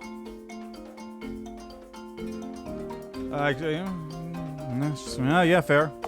Also, we could send a metallic phallic vanity project to an all-shaped mass of cheese in outer space. That doesn't excuse... It wasn't about vanity, friend. It was our country's pride. Also, we were racing the Salaman to the moon. We were showing that freedom could reach the deepest depths of the weary universe, even outer space itself, if need be. Pretending that our holders care about freedom and ignoring atrocities committed by the nation you helped sleep at night, Normie? Oh, you're one to talk about dirty consciences, Whiskers. Look, if you want to slap iron bars around a sleepy half-sentient taper and be my guest partner, that's your right as an American citizen. Oh, bald eagle, god damn it! God damn it! For locking up folks like my pal AyotoPhone here just because they don't look the same as you. That'll make me go from seeing red, white, and blue to just red. The eggs, Mustachio. Hand them over before I shoot those whiskers right off your face. Ha! You call rats a piece of a firearm? Now this is a gun you could say bully to. Hey, fuck, he's got to make on this one big gun, Norm. It's a lever action. Looks like it'd be 1873. Big gun. Yes, AyotoPhone. Big gun. Well then, matey. Messieurs, they will see that I'm the only party here with the adequate firepower needed to make demands. So, to resolve this conflict, I'll extend an olive branch and offer up a most equitable bargain.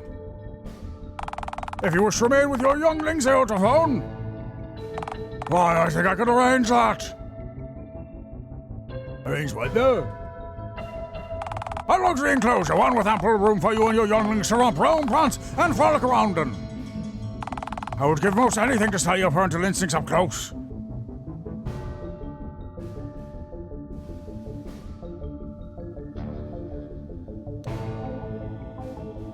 A luxury cell, you say? Sirs, the AyotoPhone? You bargain with your own freedom off to a man like this? The freedom of your kids? Let's negotiate from a position of power there, alright? I think you'll find that with the rifle pointed at you, the power is very much in my hands. Shh, I retorted, Theodore. Right, yo. Actually, Theo, I wanted to ask you. Why did the mayor give my eggs to you? It's not like her to give anyone something for nothing. A most astute observation, Green One. You see, the mayor inducted me into the Hung Mingling, her League of Concerned Citizens too. You mean her elitist secret society? No, you have it all wrong, friend. You see, the Mingling is actually Yeah, no. Spare us the spiel, the half-pint ride y'all out. That rapscallion. Whatever the case, I made myself quite useful to the mayor, you'll see. The eggs were the payment I received for doing a little favor for her. Decisively removing a different rogue element from Dialtown. Rogue element? Why, yes. The return of my escape mystery exhibit, of course. You don't mean... Who else? Why, the elusive Sasquatch, of course. Back in captivity where he belongs. You fiend, release him at once. Firstly, Bigfoot does not exist. But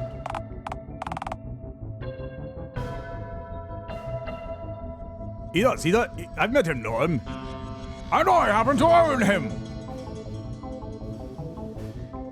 And you're right, bastard, for it.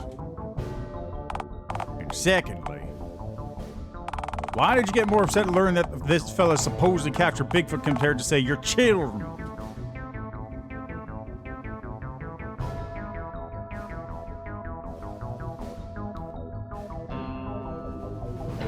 Well, I could be upset about both. You should never be more concerned about Bigfoot than your kids, AyotoPhone.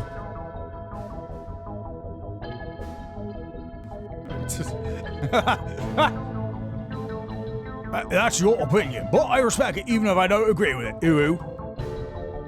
Unbelievable. I'll fight him long zoo, Norman. Lord, give me strength. What kind of zoo would even house a supposed Sasquatch alongside you, of all things? Isn't this sort of place only meant for animals? Uh-huh. See, I see that's what it is you're covertly getting at. Mon ami, please don't just see my wish to cast you off just because you aren't in... the family way. I also said you know me up close, why? I find myself shuddering with anticipation. Consider the very notion of getting to do so. Like there's a goddamn chance I'd willingly hand our freedom to the likes of you. I got my piece locked and loaded, partner, and I killed more flies than any other poor bastard I've ever known. You can find a faster shot than me anywhere in the country, I'll eat my hand. Well, wait, your hat has a used flag on it. Wouldn't demounting the flag be treasonous? Quiet, you. I must say, I'd advise against that, my bad friend. I think you'd find my reflexes to be quite impeccable. Why, I appear to actually shoot this rifle whilst I slumber. He's starting to achieve it, unfortunately. He shot like 14 tippers through the wall. That I have, yes. Why, this whole place is, it's a goddamn madhouse.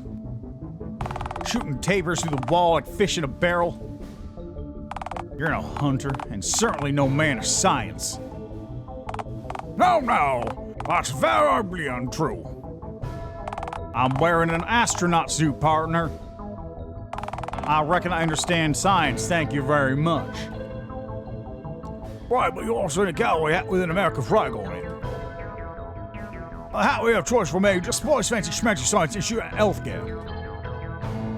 Please stop helping.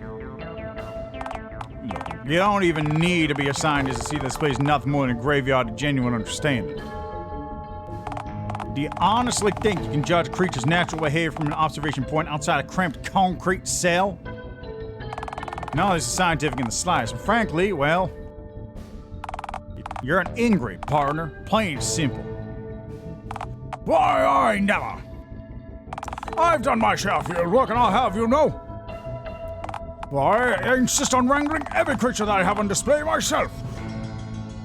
There isn't one wretched beach confined within my walls that I haven't personally sucked right in the jaw. Even the bastards in the crocodile enclosure. Indeed, and untranquilized too. What answered it? You're not just an ingrate, you're out of your goddamn mind. But how is it so limby after reckoning crocs? Should you be missing any sympathy of those? Bon cher, have you ever heard of a transplant? Right, so, thanks for nothing. Your zoo serves no purpose. It only stands to give men like you an excuse to strip freedom from anything you find lesser than yourself. What are the children? Little Billy will strangle your limbers to give him free rein in the place. Oh no! I was referring to the non-lost causes. I was no doubt it was a thoroughly uninteresting place. The zoo, where it, granted, may not be perfect, is a slice of that which is exotic, here in our dull backwater town. A way to bring adventure to Dialtown's susceptible youth. And how has attendance been lately? Even with free entry as of late, I've struggled to attract seemingly any guest star. But the people will come.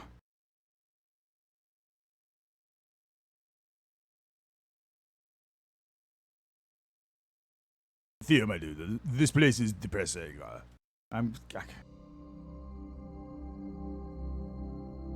By capturing these animals and seeing him away. Can't you see, you're holding the eventual all for yourself. If you had to go and wrangle these animals yourself, seek your own adventure, shouldn't the rest of Dialtown. Huh. Surprisingly well said, Ayotophone. Sure. I can't believe it. Why, you aren't just right, you're right on the money. This town. The reason it's gone soft on like the underbelly of a beach turtle is because of yours truly. In my haste, my well-intentioned adventurous spirit, I have fattened, nay spoiled Dialtown's appetite, quenching the town's wanderlust. It's a lot of work. A lot of work. Depriving Dialtown's fair populace another adventure of their very own. No more. I, Theodore Roosevelt, will tear down the walls of this wretched institution brick by brick if I must. I will basically separate brick from water, all in the name of adventure. It's a lot of work. Sure, and I'll take that.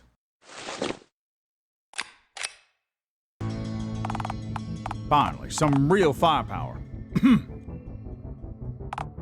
Oh, right. Sorry, partner.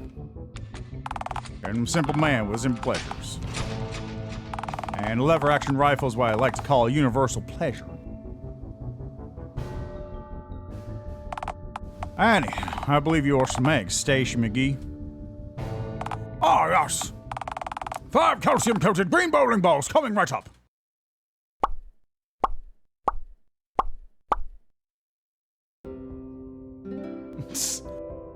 Hi, babies. Ayoto's here, babies. All right, then. It's not time to run this wicked institution inoperable. Are you just gonna open the cage and let the varmints inside run free, then? Why, this is Jeff's girlfriend. Where's the adventure to be had in that? I'll breach this panda penetratory walls with dynamite! Do you just have dynamite lying around all willy-nilly? Yes, no, of course, obviously he just has dynamite lying around all willy-nilly. And with that, I bid you adieu. Farewell, my beloved panda penitentiary. Huh. I wonder if he's actually gonna... Jesus fucking... Ha!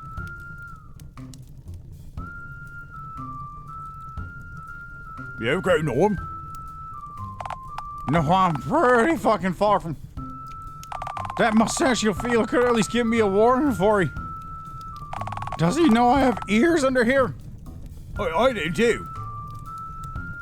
Right, my earring's been less sensitive since I put out my eardrums. How on earth did you manage that? Shit, it's on for too long. What? That doesn't affect your... Yeah. So, you lived under that deranged fella for how long exactly? I didn't have any count to myself, Norm. Sir, get well, I would just wipe my ass with it. Well, that and or use it as a napkin. I mean, why would you not be? You know, I can't tell if I respect you more for seeing what you've lived through up close or just feel you a little now. How'd you even survive in a place like this? Believe it or not,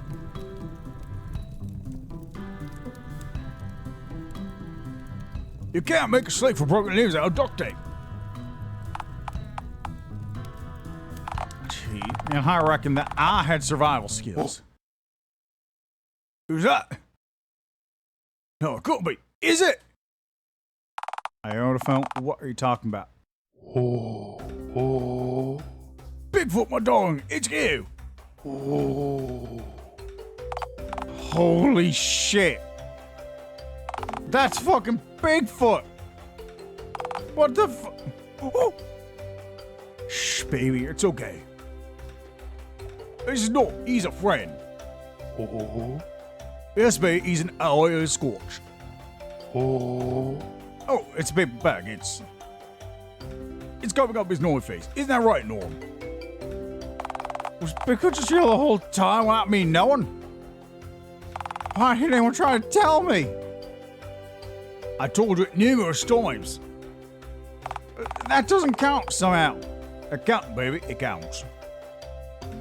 He's a sprint ape. How autonomization has he avoided capture? God knows how long. Okay, let's just all come down. Bigfoot, come up and by your hands. There we go, baby. Now the other one. A minute ago, we were negotiating with a mustachioed zookeeper holding a rifle. Now we're coaxing Bigfoot out from behind his own hands? Yeah, get with the program already. There we go, see? Bigfoot, no failure. No friend to squash. Remember, notice Bigfoot well before the dial up? He got one of those fellas, Bigfoot. He got lips. Why'd you tell him that for? Now you're making it sound like I want to kiss him. Up. Well, do you know it? Obviously not. Don't let me use a male pronoun and slow you off. Well, I haven't personally inspected, Bigfoot could be biologically female, is all I'm saying. Are you, Bigfoot? No, don't do this to me. You can't do this to me, Iotophone. I'm mixed up enough with how to envision a world where me and Bigfoot are capable of breeding. See, I just mentioned lips. Now you're the one talking about fucking Bigfoot. Why you? Oh. No, please keep your voice down. He's easily startled. You must approach him gently. With an apple in your outstretched palm, not unlike a wild horse. Oh. Lord, this is weird. It's also somewhat less weird for Bigfoot, I'm sure. After all, he also lived through a time when folks like you exist in frogs around freely. To him, you are normal owl. Huh. Plus, you know, Bigfoot is very familiar with who I am, of course. Oh. Alright, forgive my lack of tact, but I gotta ask. How in tarnation are you acquainted with Bigfoot of all folks? Oh. Yes, Bigfoot we have is indeed very special and whimsical. You see, Norm, long story short, I once tried to domesticate Bigfoot. How would that work when you're completely feral? Yeah, see, that was but one unworkable obstacle of many. The biggest one being, this is Bigfoot we're talking about. So, you're the one who taught him to keep his cool around humans then, right? Now, he had plenty of experience with humans already, I presume.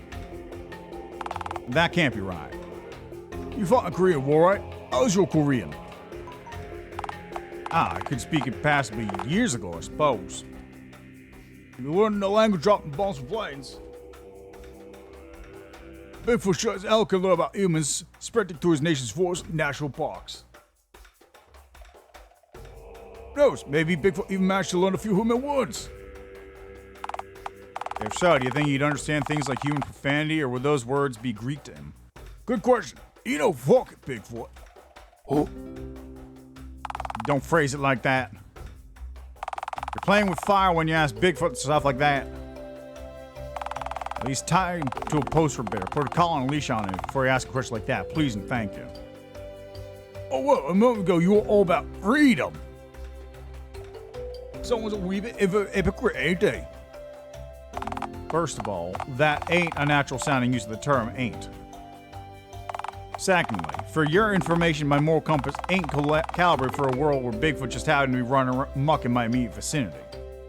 Oh. So, can he speak? Well, no, not really. Not really? What do you mean by not really? Well, you see, I tried to teach him to speak fluent English. But when he wasn't getting it, I kinda got fed and immediately gave him. Moved on, put a necktie on him, and tried to get him to successfully operate a toaster.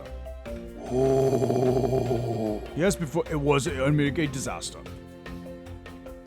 Bagel should not glow nor hum faintly upon taking it out of the toaster. But he almost figured it out, Norm. Ah, what the hell? Might as well ask. Bigfoot? Oh. Do you have any wisdom you'd like to impart on us? Something you learned from me, perhaps? Oh, please. Like he's just gonna...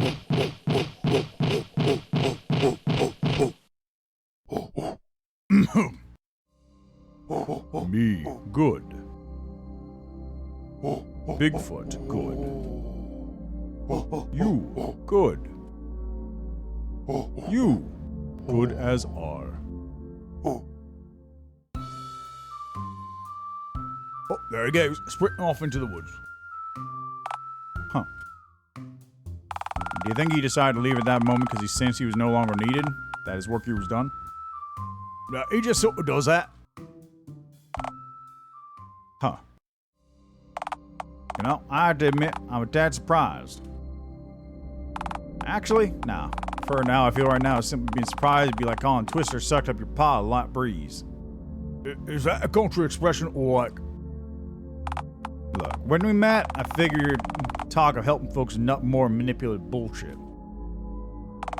You're nothing but a green charlatan trying to sucker me into letting you use and then discarding me like this country had. But you helped me raise Bigfoot's self-esteem. Is there even a word in the dictionary for the kind of good deed where you give Bigfoot a helping hand? Certainly ain't one in the Bible, that's for damn sure. Sure there is, dude. It's a thick book. It's likely in there someplace. Is there anyone in this town that you haven't helped? A thick one. It's not too late for you now. It's never too late. Look, you got your eggs back, whoop-de-doo, but... Well, the mayor still has it out for us. We best her goons, sure. Considering the length she's gone to trying to take us down. What I'm trying to say is, I don't reckon it's gonna end with a peaceful heart. We don't like that fool with Abby anything we deserved. Look, I don't want to mislead you. You're a kind-hearted person, Ayotophone. You help people. I ain't like you, and the mayor certainly ain't anything like you. What you saying? I'm saying I don't want to implicate you in this. I don't want to implicate you all in this any more than I already have. Our deal is for us to partner up till we reach Mayor McCatface, ain't nothing more. Best just step aside when we reach the mayor. Let me and her sort out a business on our own. Unlike me, you ain't too deep in all this just yet. I don't want you to pay the price for what I finally realize I need to sort out once and for all. And for whatever it's worth, I'm grateful that you brought me back here. That you went to the trouble of helping the good folks of Dialtown out, just because you felt like it. If Dialtown had more folks like you and your friends walking around, I wouldn't have turned a blind eye for as long as I did. We should get moving, I reckon. Oh, you take a Theodore's rifle with it? Nah.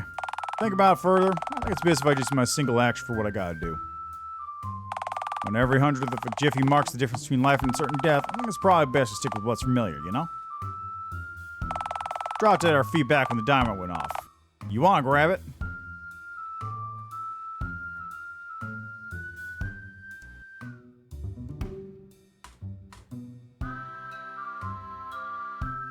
You're goddamn right, I'm taking it. Atta got one. That I'll show on the rest of this old deal. Come on, Ayotophone. Let's clear out of the crackling cesspit that's crawling with the critters.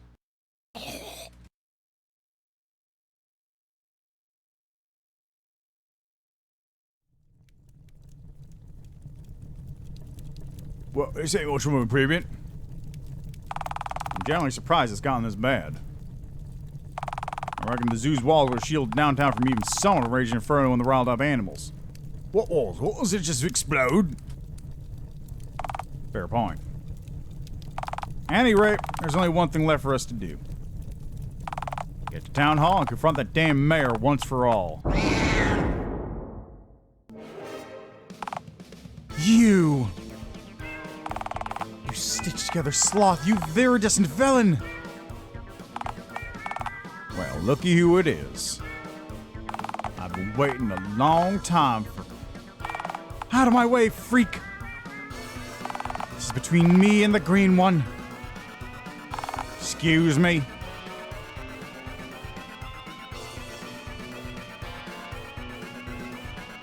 Ah, that's true. That's why I saved. That is why I saved. Wait, I thought... Isn't Norm your nemesis? That pistol-wielding ingrate? My nemesis? My office is full to the brim with hippos and fire. Do you even know the full extent of what you've done?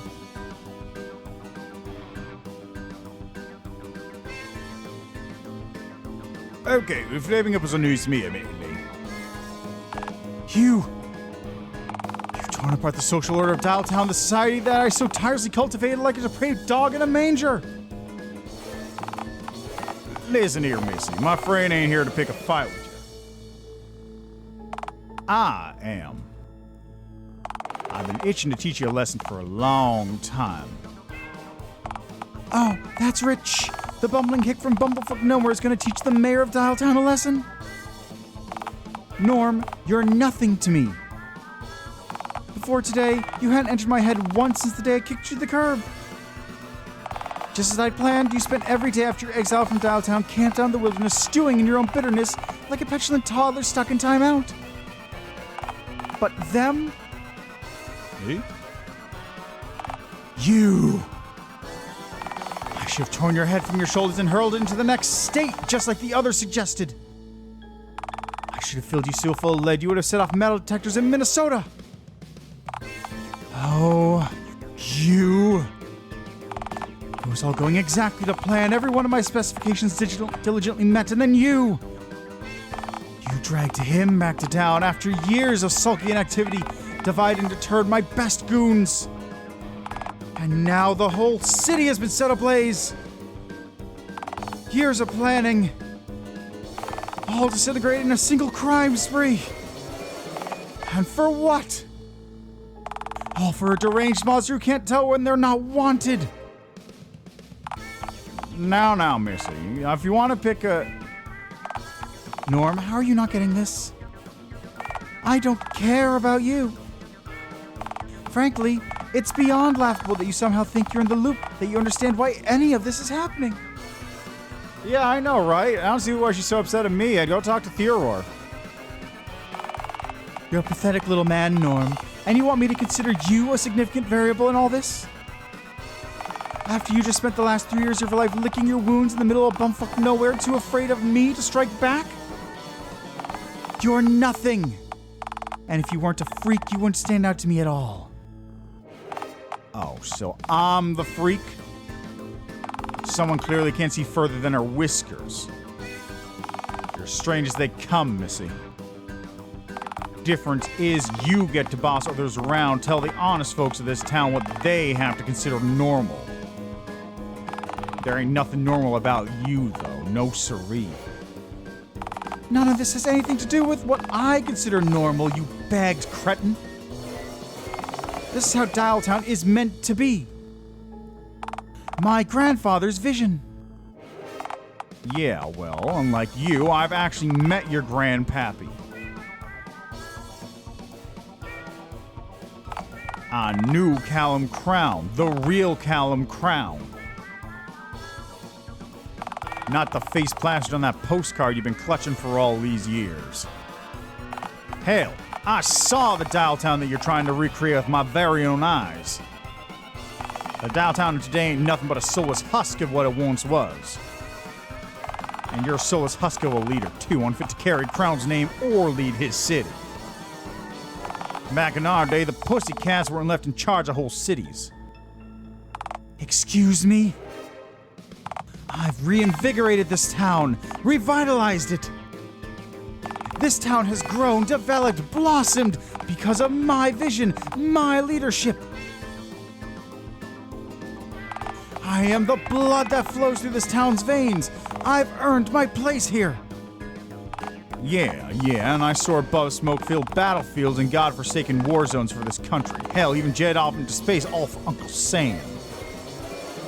I've forged new frontiers, sacrificed my old life for my country.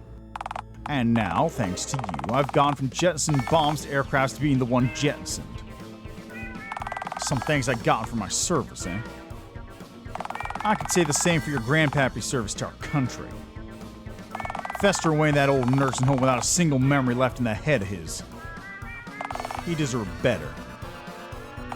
You think I don't know that? All of this I'm doing for him. Bullshit. None of this is for him. Throwing trash like me and AyotoStreaming out of Dialtown, having your mug replaced with a replica of his old cat's face. You really think any of that's gonna make Paw be able to love you any more than he still can? I'm trying to make him remember, damn it. I knew it. I knew that's what the plan was. Recreate the town so he gets his memories back. I'm trying to make him remember who he was, what he did for the world. I've done everything that I could think of to make him remember. I've taken him to locations around town that he would recognize, brought him to other people he knew who knew him. Even God wasn't able to fix what was broken inside Pawpaw's head. Hell, even my head modeled to my exact specifications to resemble his old cat. The day after they took the bandages off, I visited him in the nursing home. I was so sure that he'd remember, that I'd see some life in him once he saw my face, the face of his old cat again. But no. As I sat beside him, clutching his hand with mine, my grandfather wouldn't even look at me. He was gazing at something outside. Something frolicking around nearby, just outside his bedroom window. Papa was so transfixed that he wouldn't even glimpse at me. Do you know what he was staring at instead? What? You. Rummaging around, eating from the open trash cans in a nearby alley just outside his window. I'd gotten my whole face reconstructed just to see that old man smile, and he wouldn't even look at me. Instead, his gaze consumed by the trash-eating menace sauntering about outside. You tumor, you pox, you parasite. This isn't my fault. It was so close. My final chance to recreate this postcard. Do you remember it? Is this supposed to mean something to me? Yeah, exactly. Is this supposed to mean something to me? I've shown you this before. You really don't care about anyone else, do you? This is Dialtown, as it was in 1966, the year of the dial-up. I tried my hardest to recreate the uptown from his time using the image on his postcard. But you've been a perpetual thorn in my side since the very moment I first became aware of you. One day I decided to take him to the park where we spotted your tent. A burnished blemish on the landscape. I tried recreating this photograph, a massive crowd in uptown to take the place of the one shown in the postcard. Hoped that he'd step into frame, take his place at the front of the crowd. Only to realize the cameraman had been converted into a horror attraction, throwing the whole image off. Apparently, you had a hand in that. Oliver's Roots Classic. What does that even mean? Because of you, I had to threaten that Dickens geezer with draconian legal ramifications for unauthorized site alterations, just again to revert the outside of that ghastly attraction of his to its former appearance. The next time I tasked you uptown, the front of the bank was plastered with help wanted signs, because the bank's reputedly reliable teller upped and left on a whim without giving proper notice. Sure enough, as it turned out, you had a hand in that too. It was you. It's always you. I've strived tirelessly to establish a natural order, to cultivate a better... No, a perfect Dialtown. Only to have you ruin it, each and every time. What? So, because they were in the wrong place at the wrong time, whenever you wanted to recreate your little photograph, they had to just leave town? Modifying leadership on your part there, Missy. None of this was personal, you cretin. None at first. Just like you, Ayotophone was nothing more than another problem that needed to be steamrolled. Something in my way. But no, you resisted each and every attempt I made to resolve this peacefully. To remove you without using force. And when I tried that, you burned my city to the ground.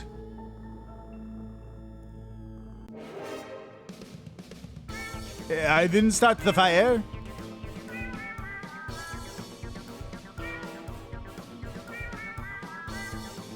I just indirectly influenced things that led to the catching on fire, mate. Why, it is probably like months or equivalent of awesome, yeah? I'm probably not to blame. I mean, Theodore is literally split. Legally? I don't care about the... I am the law! Ayotophone is a free citizen, Missy. They have as much right to live here as anyone else. They aren't costing just anyone else the chance to come back. This is my grandfather we're talking about. The visionary who changed the world, the greatest man to have ever lived. You want me to sacrifice the last shot I have to bring him back? All for a worthless parasite? They done more for Dialtown than you ever have. This worthless parasite has aided your people, Missy. enrich the lives of your most downtrodden citizens. All while you rob these citizens of this town blind, using their hard-earned dollars to line the pockets of you and your cabal. Things ain't gonna get better for this town until you're the one who's out of the picture. You have no idea what you're talking about. This backwater town would be nothing without me. Do you think these backwater hicks would do anything without me? That Dialtown would have a future without my guidance? They need governance. Do you really see your own citizens that way?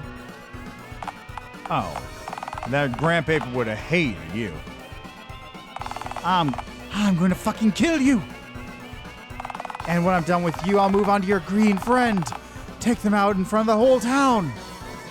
Split them and take them out in front of the whole town. And pick each and every stitch of their head with my claws and send each and every one of them to my enemies. So they'll know what happens when nobodies like you two mess with Mayor Mingus' crown. Now, hang on just a minute.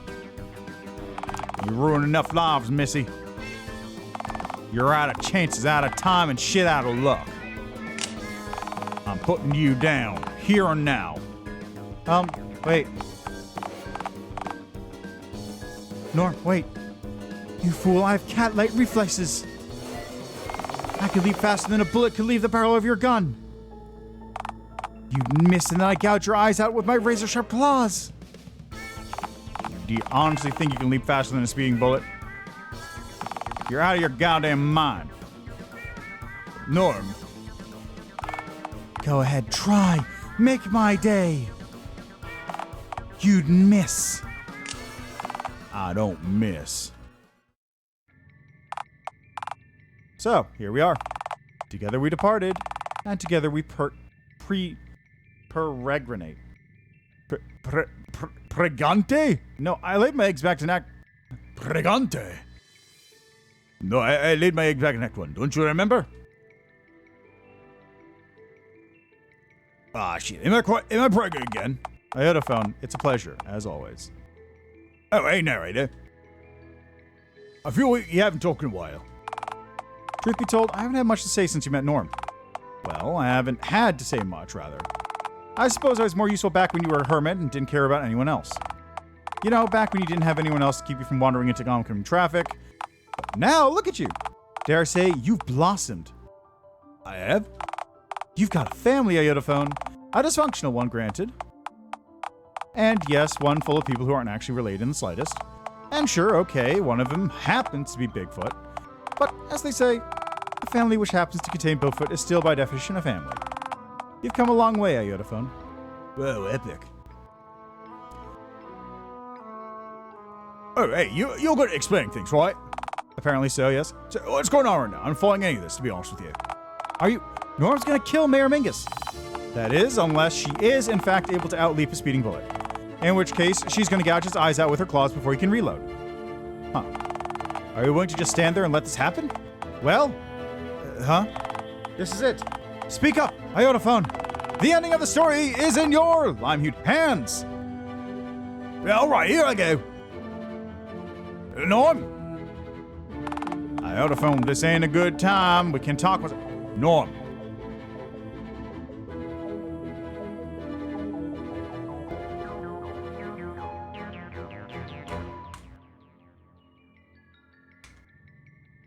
Don't shoot. Please. Pardon? Do you seriously think I'm gonna back down this far just into our... I mean, into my journey? But Norm, together we departed. I had a phone, can't you see? I'm doing this for you. For all of Dialtown. This town doesn't have a hope in hell surviving under that cat's paw. This town has survived the test of time, and that's precisely because of me. Without my grandfather's leadership, this town would have been nothing more than a glorified truck stop. I bided my time for long enough. When Pawpaw comes back, he ain't coming back. You're unfit to lead, unfit to serve. You're being retired, like it or not. No, don't do this. I'm not letting this this cat-faced charlatan just take your only home away from you. Let her take you away from Dialtown.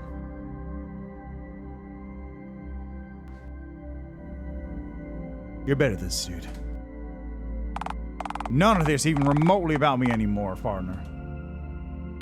Forget my grudge with the mayor for a moment. If anyone has earned their place in this town, it's you. Well, I'm just a creature, Norm. You don't give up on people. You didn't give up on me. Even now, you're still trying to save my hide. I don't care if I sound nuttier than a squirrel shit stating it. Dialtown just can't afford to lose someone like you. If you're doing this for me, Can I ask you for just one favor? Please don't say it. please drop a gun. Iotophone, she'll steamroll you.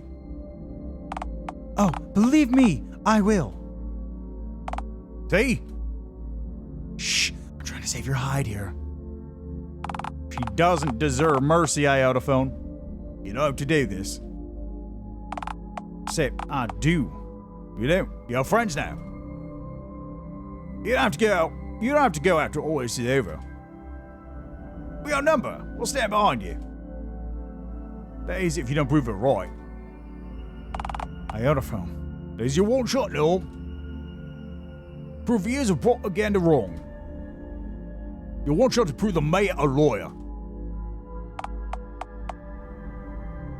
I can't believe it. For years of dreaming of this moment, you just talked me down from it. You're your own man, Norm. You're showing mercy because you care about justice. Deep down, you know it shouldn't be your decision alone. It should be the people's. All right, Iotophone. I'm backing off. She's all yours. Do you honestly think that telling your hick friend to holster his pistol changes anything? I am beloved by this town. I'm the blood that flows through Dialtown's veins just like my grandfather was. I am the most essential component of this backwater cesspit. An enforcer. No. A liberator. You couldn't dream of achieving even a fraction of what I have. I'm not just going to make Papa remember who he is. Oh no. I'm going to make him proud, damn it.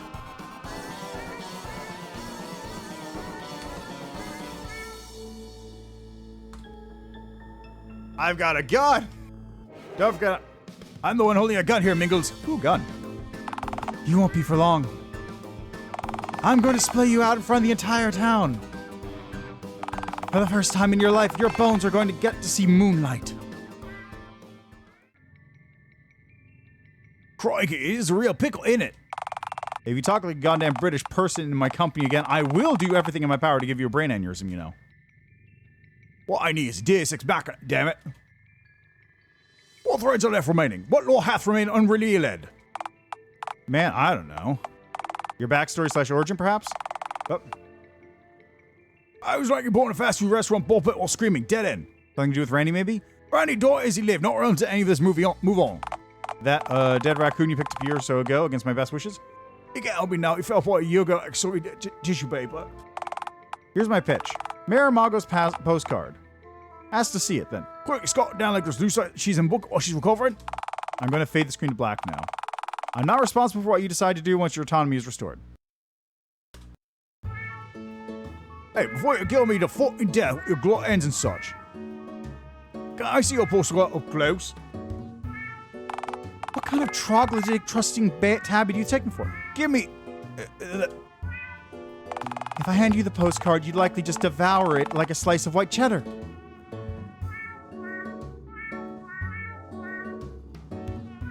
Mingus, please, I would never. Beyond a lie at this point. Honestly, just incredibly sad. If you cannot tell the truth, then just shut up. I find it odd to not believe this, Miss Mingle. I'm a mischievous scamp. And you expect me to hand a family heirloom, nay, a family artifact, to any mischievous scamp who just so happens to ask? Yeah. You must truly be a maniac if you think I'd part with a genuine surviving sample of my grandfather's handwriting. Handwriting? What? Oh, there's an old love letter scrawled onto the back of the postcard, one my grandfather wrote for my grandmother back before the dial-up. But the most important thing on this postcard is the vision. His vision seen on the front. That's Dialtown. His Dialtown. But I heard both you and Owen speak about what Cal would have wanted. I actually heard Cal speak for himself. Outside of heavily reverberated hallucinatory snippets of dialogue, that is. I'm sorry. Actually, for what it's worth, I happen to agree with them, Missy. For all the hemming and haw we've been doing on the issue, we're both speaking for Cal. Wouldn't it be nice to hear what he has to say just this once, even if it's not on this very topic? Look, I know what's best here. This letter and all that it contains is my family's property. My family, my birthright, mine. Read it, Missy. I want to hear what it says. You can't make me. Actually, I can. Hand it to Iotophone or I'll fire. If you want to know what it says so badly, why don't you just read it yourself then, huh? You're close enough to hand me the postcard. You're close enough to disarm me. Pass it over to them. We'll give it back when we're done reading it, you know.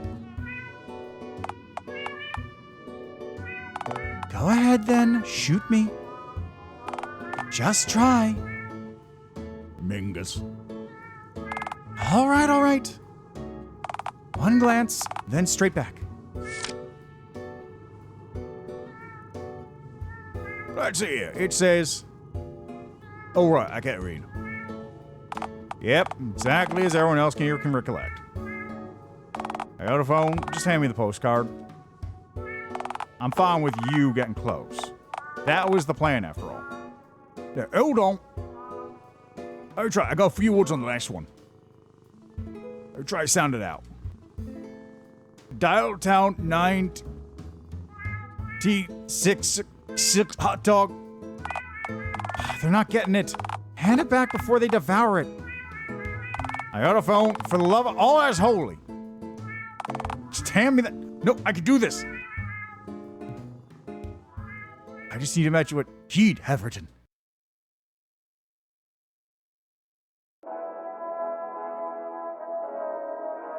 My dear Molly, it pains me to be away from Dialtown. But I'm glad it's still a town of misfits, just as it was when I left. As the town motto goes, all are welcome here in Dialtown.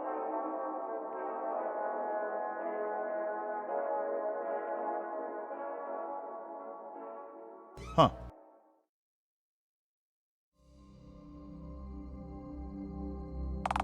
All are welcome here in Dialtown. Are you kidding me?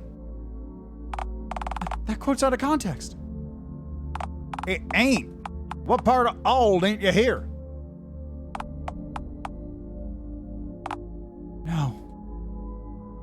No, I didn't want to. You two are rogue, dangerous elements.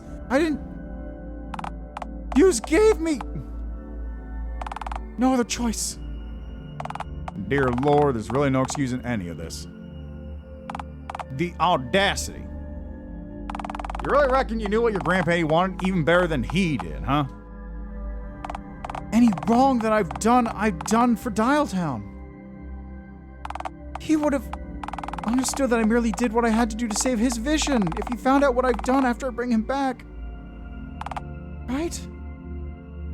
Mingus. This is definitely a hit to my formerly immaculate worldview.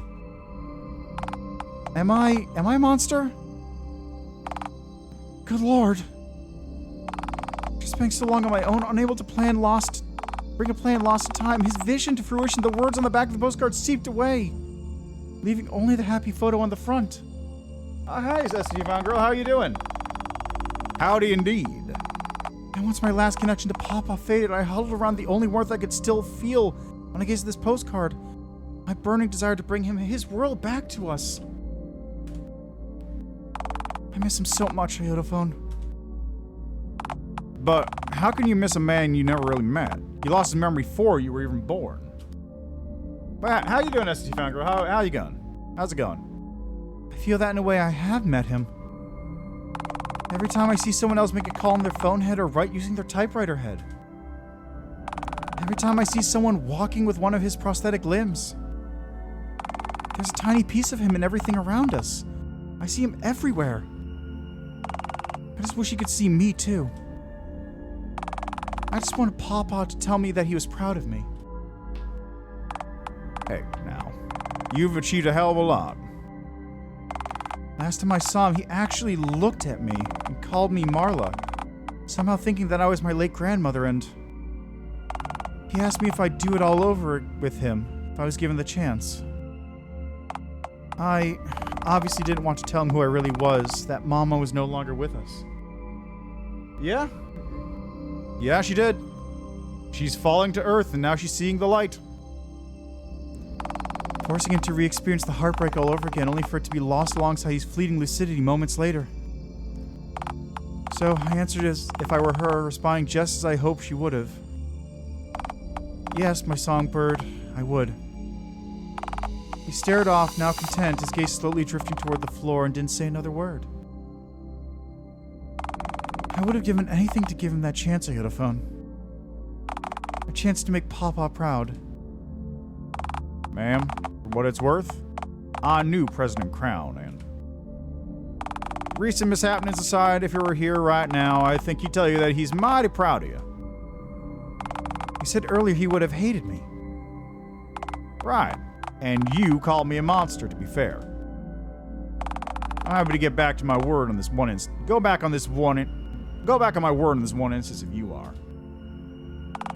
I didn't mean to become the monster that I falsely accused you of being, Norm. I can control everything that happens in this godforsaken town. Dialtown's roads, prisons, taxes, laws, the very public itself are all mine to puppeteer. For crying out loud, I commanded God today, and he knew to respect my authority. But the one thing I can't do is release Pawpaw from his own head. Well, if every inch of this town is entirely under your jurisdiction, then boy, do you have a mighty fine mess to clean up. After this fire goes out and these flaming critters are all rounded up and removed from the streets of Dialtown, you'll have to start slapping mortars on bricks. Yes, quite. Yeah. Actually, yeah, he does kind of have dad energy, doesn't he? Disappointed dad. Norm, may I ask, would you know anything about construction? Well, yeah, as a matter of fact, I did roofing and bricklaying for a couple years before I joined the Air Force. Why'd you ask? If this whole excruciating escapade has taught me anything, it's that I'm surrounded by incompetent hacks. And I simply cannot trust a single one of them with the task of leading downtown Dialtown's reconstruction efforts. You're a worthy adversary and one who perhaps almost bested me. So, I can't think of anyone better suited to spearhead the effort of rebuilding my city. So what? You exiled me, tried to kill me, and now you want me to help rebuild the very town you threw me out of in the first place? Yes, and you pressed a gun to my head effective moments after burning half my city to the ground.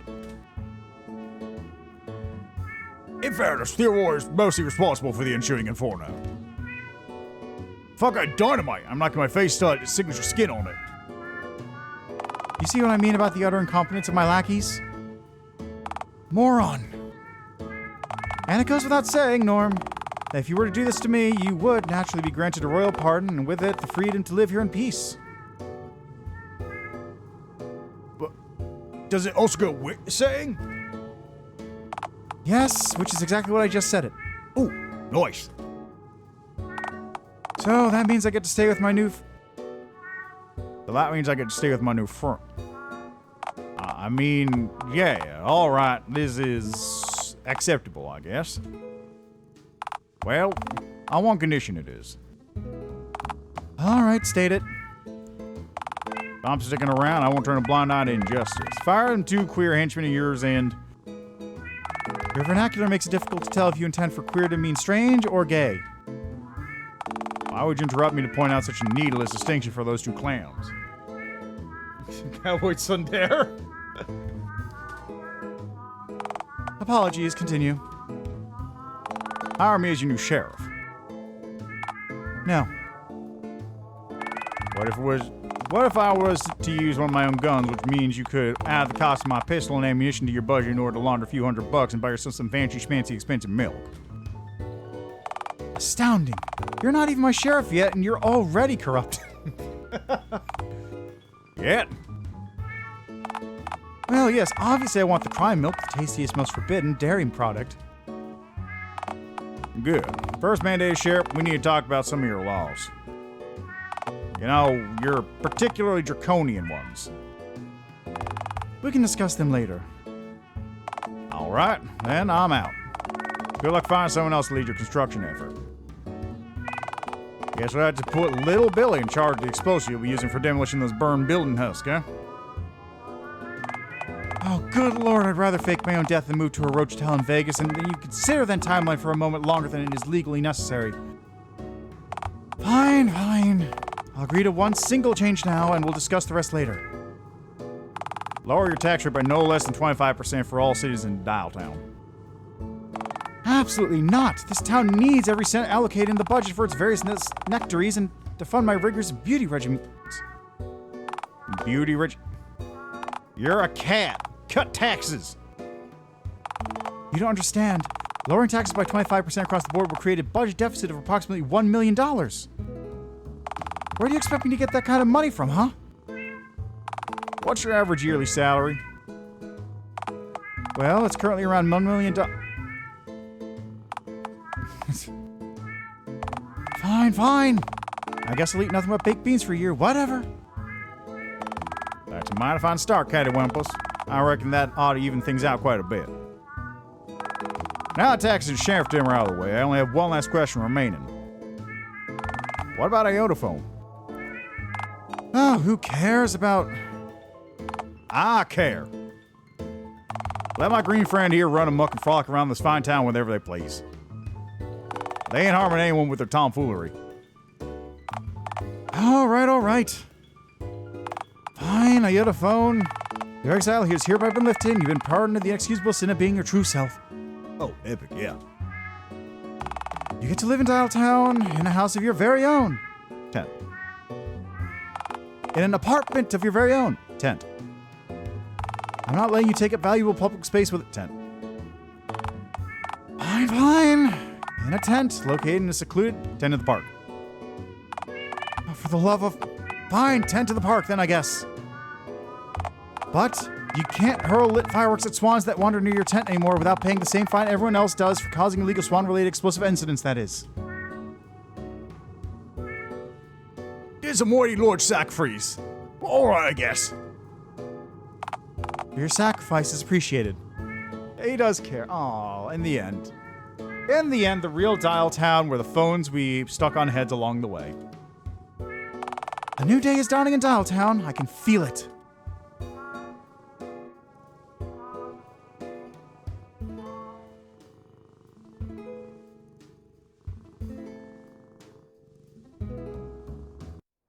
So thanks for being with us today, Norm. After a years-long exile, you're back in Dialtown. That's right, Rachel. Hopefully for good this time. Riveting. Could you please enlighten us as to what you've experienced and learned since your now recanted exile? Well, I'm an old soul, and boy, have I seen a lot. Just as much after the exile as before, I guess. Like it or not, solitude changes a man. Forces you to address a fundamental part of yourself that most people never even seen. But I find that abject misfortune tends to either totally break or make a man, you know? Plus, I guess it wasn't so bad being alone for so long. I had good company. Fascinating. Is there anything you'd like to say to the residents of Dialtown in the spirit of moving forward? No profanity, please. Why, yes, there is. Look, I spent many years stewing in my own acrid juices. Wretched imagery aside, I know better than anyone that a caustic heart consumes its owner. When society itself has transformed you from a man to an outcast, made you out to be a monster, it can be difficult not to become the very monster that they claim you are. It can be difficult not to prove them right. I came close to doing just that. But someone saved me. A green messiah who ended up teaching me more in one day than my bit of mind had conceptualized in years. When you say Green Messiah, are you talking about the goblin who lives in a tent at the park? Well, yeah, I am. Looks can be deceiving, you know. Just as I was misjudged, they've been too. Really? How so? What did they teach you? Their lessons gave me a multitude of epiphanies. Taught me that my happiness is in my own hands, and that nobody else is going to ensure that I live a happy life. That I'm good just as I am. That I shouldn't change myself for the sake of being similar to other people, but instead, seek a future where I'm the best version of myself, not the person the world expects me to be. But most of all, my watermelon-hued friend gave me hope, something I lacked for a long time. I didn't know how badly I missed it till I felt it again. And you know, the funny thing is someone like that, someone so strange and whimsical, someone who barely resembles a human, so different and spurned, could hold such inherent wisdom and contentedness. Maybe there's hope for me after all. Maybe for all of us. Maybe things can get better. Maybe we can make the world brand new again. Oh. Inspirational. Norm, thank you so much for coming on the show. I just have one question for you before we sign off. Where is your green friend? Could they not join you here today? Oh, I'm sure they have a very important event to attend.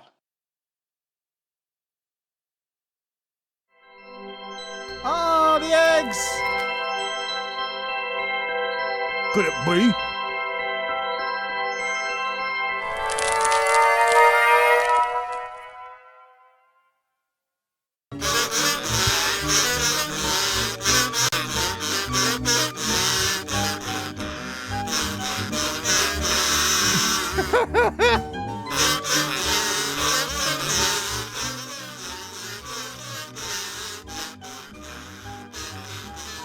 They're repulsive. Just like the beast that spawned them. I hate every single one of them. Especially that one.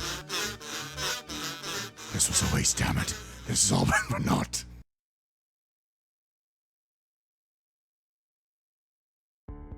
Now, to credit some truly deranged people.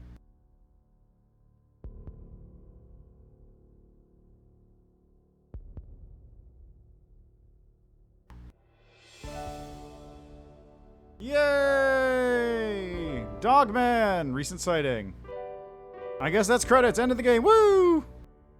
Doing big creative, many such things. Setting the whole rotten thing in motion, bastard. Ogre lore unsolved.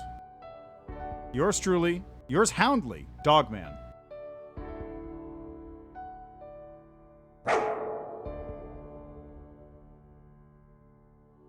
Nathan Hanover. Composing the Dialtown soundtrack. Being British sinful. Hire them for your weddings and such. Oi.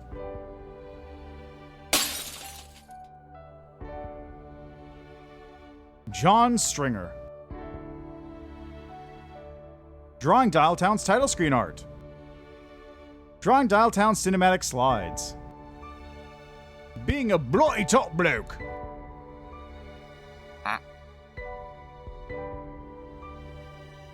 Phil Morg. Phil Morg, you are swine. I am drunk canine. You may be loud, rude. You may have attitude, but one day you are Morgman. You tolerate me. You are a pork titan. Modeling each of Dialtown's wretched, slimy 3D models. Oh, that was all him. Okay. Testing and quality assurance. I hate Phil Morg. Birthday Coyote.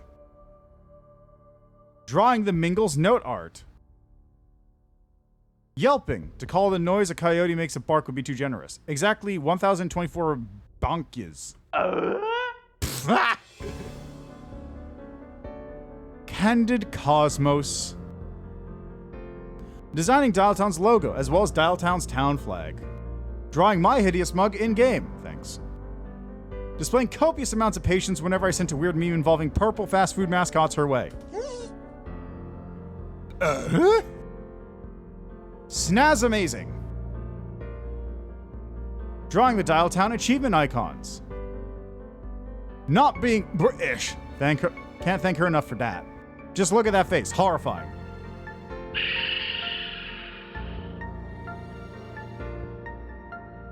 Voice actors, in order of introduction. There were, like, more than 2? Cal and Crown. All right, Cal and Crown, and then Norm, and then the lady at the end there. Rachel.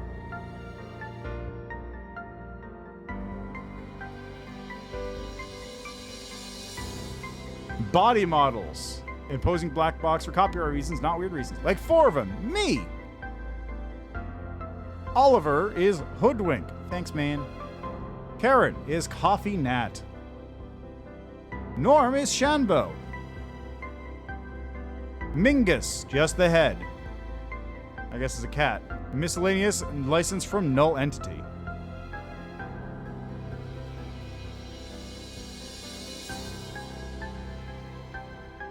Generous folks who gave me money before there was a Dialtown.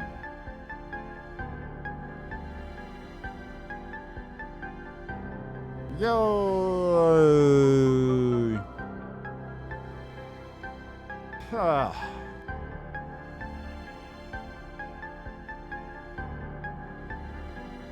Attribution that which is legally demanded of me.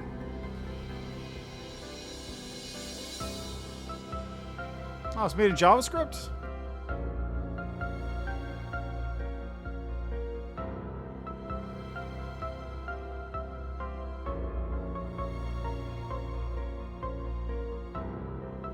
I'm just gonna hold the spacebar down until this gets through with things. Huge ass beefers.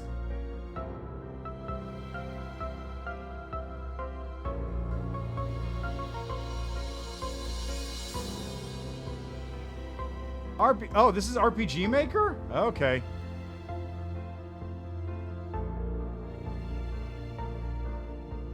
There's one person left to thank. Is it?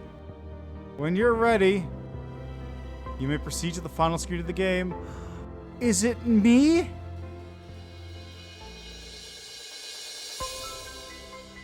Ah, look at that. Hey. Oh, there's the sock. The sock is in the front, too.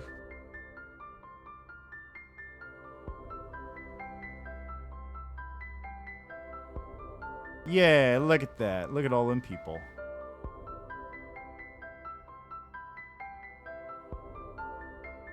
Oh!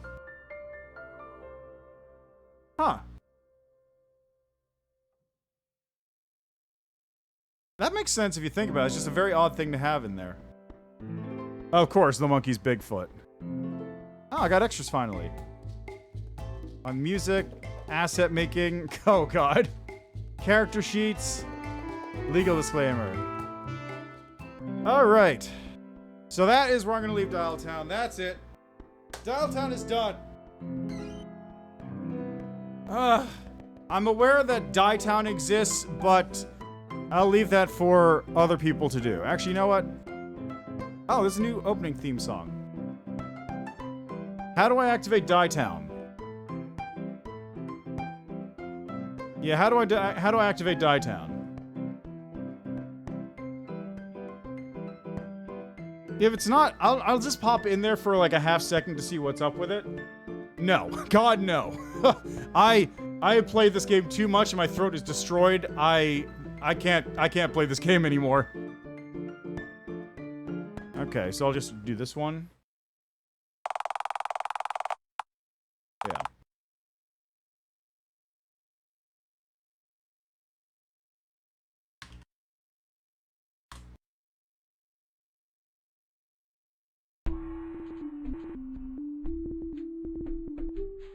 Yeah.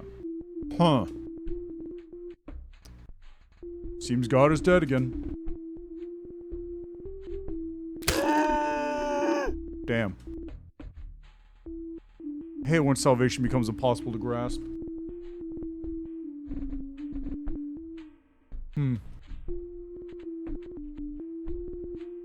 My sins are numerous and inescapable. Must be heading for unending flames. Time for penances now. I must find salvation. Fairground. Fairground is slothful, gluttonous, and greasy. It's a plentiful supply of hedonistic sinners and thrill seekers. Yes. If I could save one poor soul, then God might just weep for me.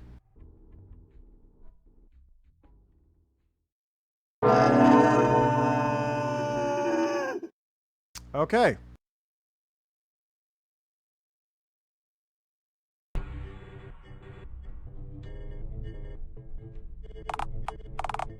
Well, then we have it. The carnival. So close, yet so far. Must gain entry. Must save even one damned soul. I mean, is salvation truly possible? Bastard narrator, need to be raptured. Well, you could always, you know. Go try to save Jerry. A plan so divine, it just might work.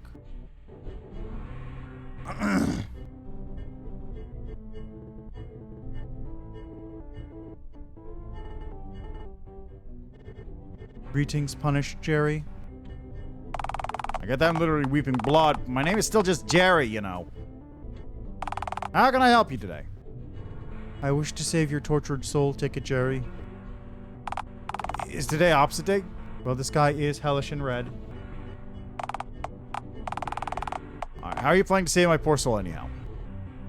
Kinda considering just converting you to Catholicism. Hate to break it to you, pal, but I'm actually a Marxist. Religion's the opiate of the masses and all that nonsense. Brats. Have you considered not being a communist? With this salary? Can't say I have, no. Aw, shoot. I was so close to saving you, too. Hey, wait a minute. Aren't you that demon who lives in that 10X next to the playground at the park? Oh no, my cover has been blown. Look, demon. I'm only telling you this because you might paint this boot with my guts if I don't. It's Rapture Day today. Rapture what? It's a day designed by our now dead god where good Catholic boyos float magically into the sky. Wait, why am I explaining this to you? You're unholy. Look, unholiness and floating dudes aside.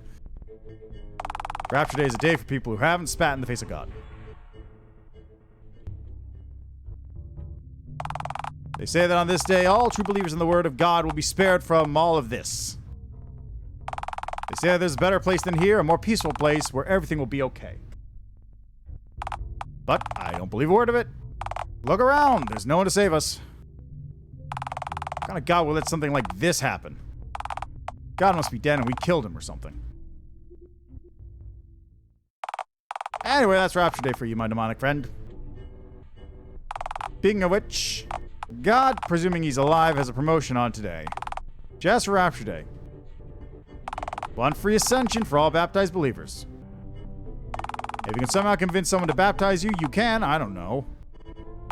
Force God to beam you up like a scoundrel? Granted, it'd take a real heathen to... Mission acquired. Oh, dead God, fuck... Must get baptized. Okay. Go do that. Away from here.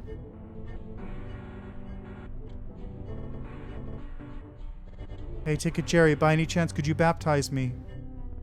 I will drag you down to hell myself.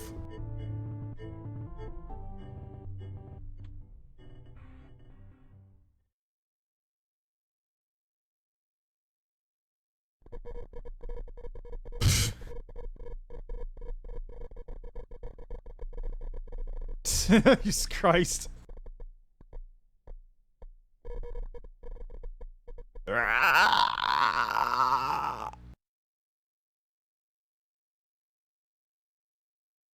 Alright. Okay, I'm not gonna do this. Whoa, spook. Oh, that's pretty good. Chapter 666.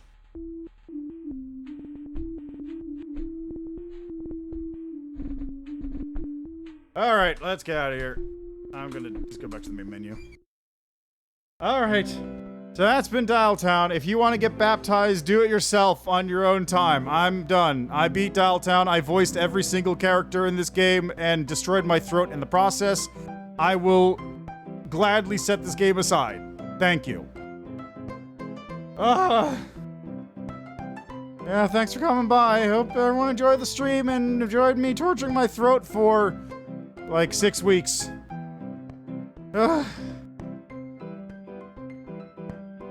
Yeah, alright, so tomorrow I got my normal programming thing going on. I'll be, I don't think I have anything else going on the day, so I'll just be doing, yeah, this weekend's fine. So I'm gonna do programming work, try and make the visual novel part of Pong functional. I mean, not Pong. It's totally not Pong. What am I talking about?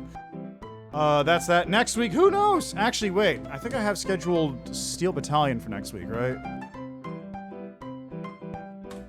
You're welcome. It was not worth it. Maybe it was for somebody. Not for me, though. Oh, did I have something scheduled up for next week? Yes. Okay, I was right. So next week, on Friday, I will be doing Steel Battalion.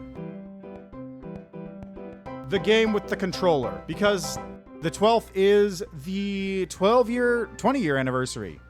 20 years of Steel Battalion being released, and I can't stream it on the 12th. So instead, I'm streaming it on the 16th.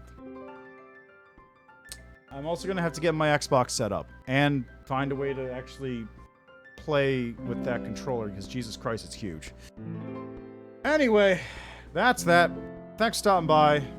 Enjoy the rest of your day, night, evening, what have you. I've got to get something to eat. And I'll see you next time.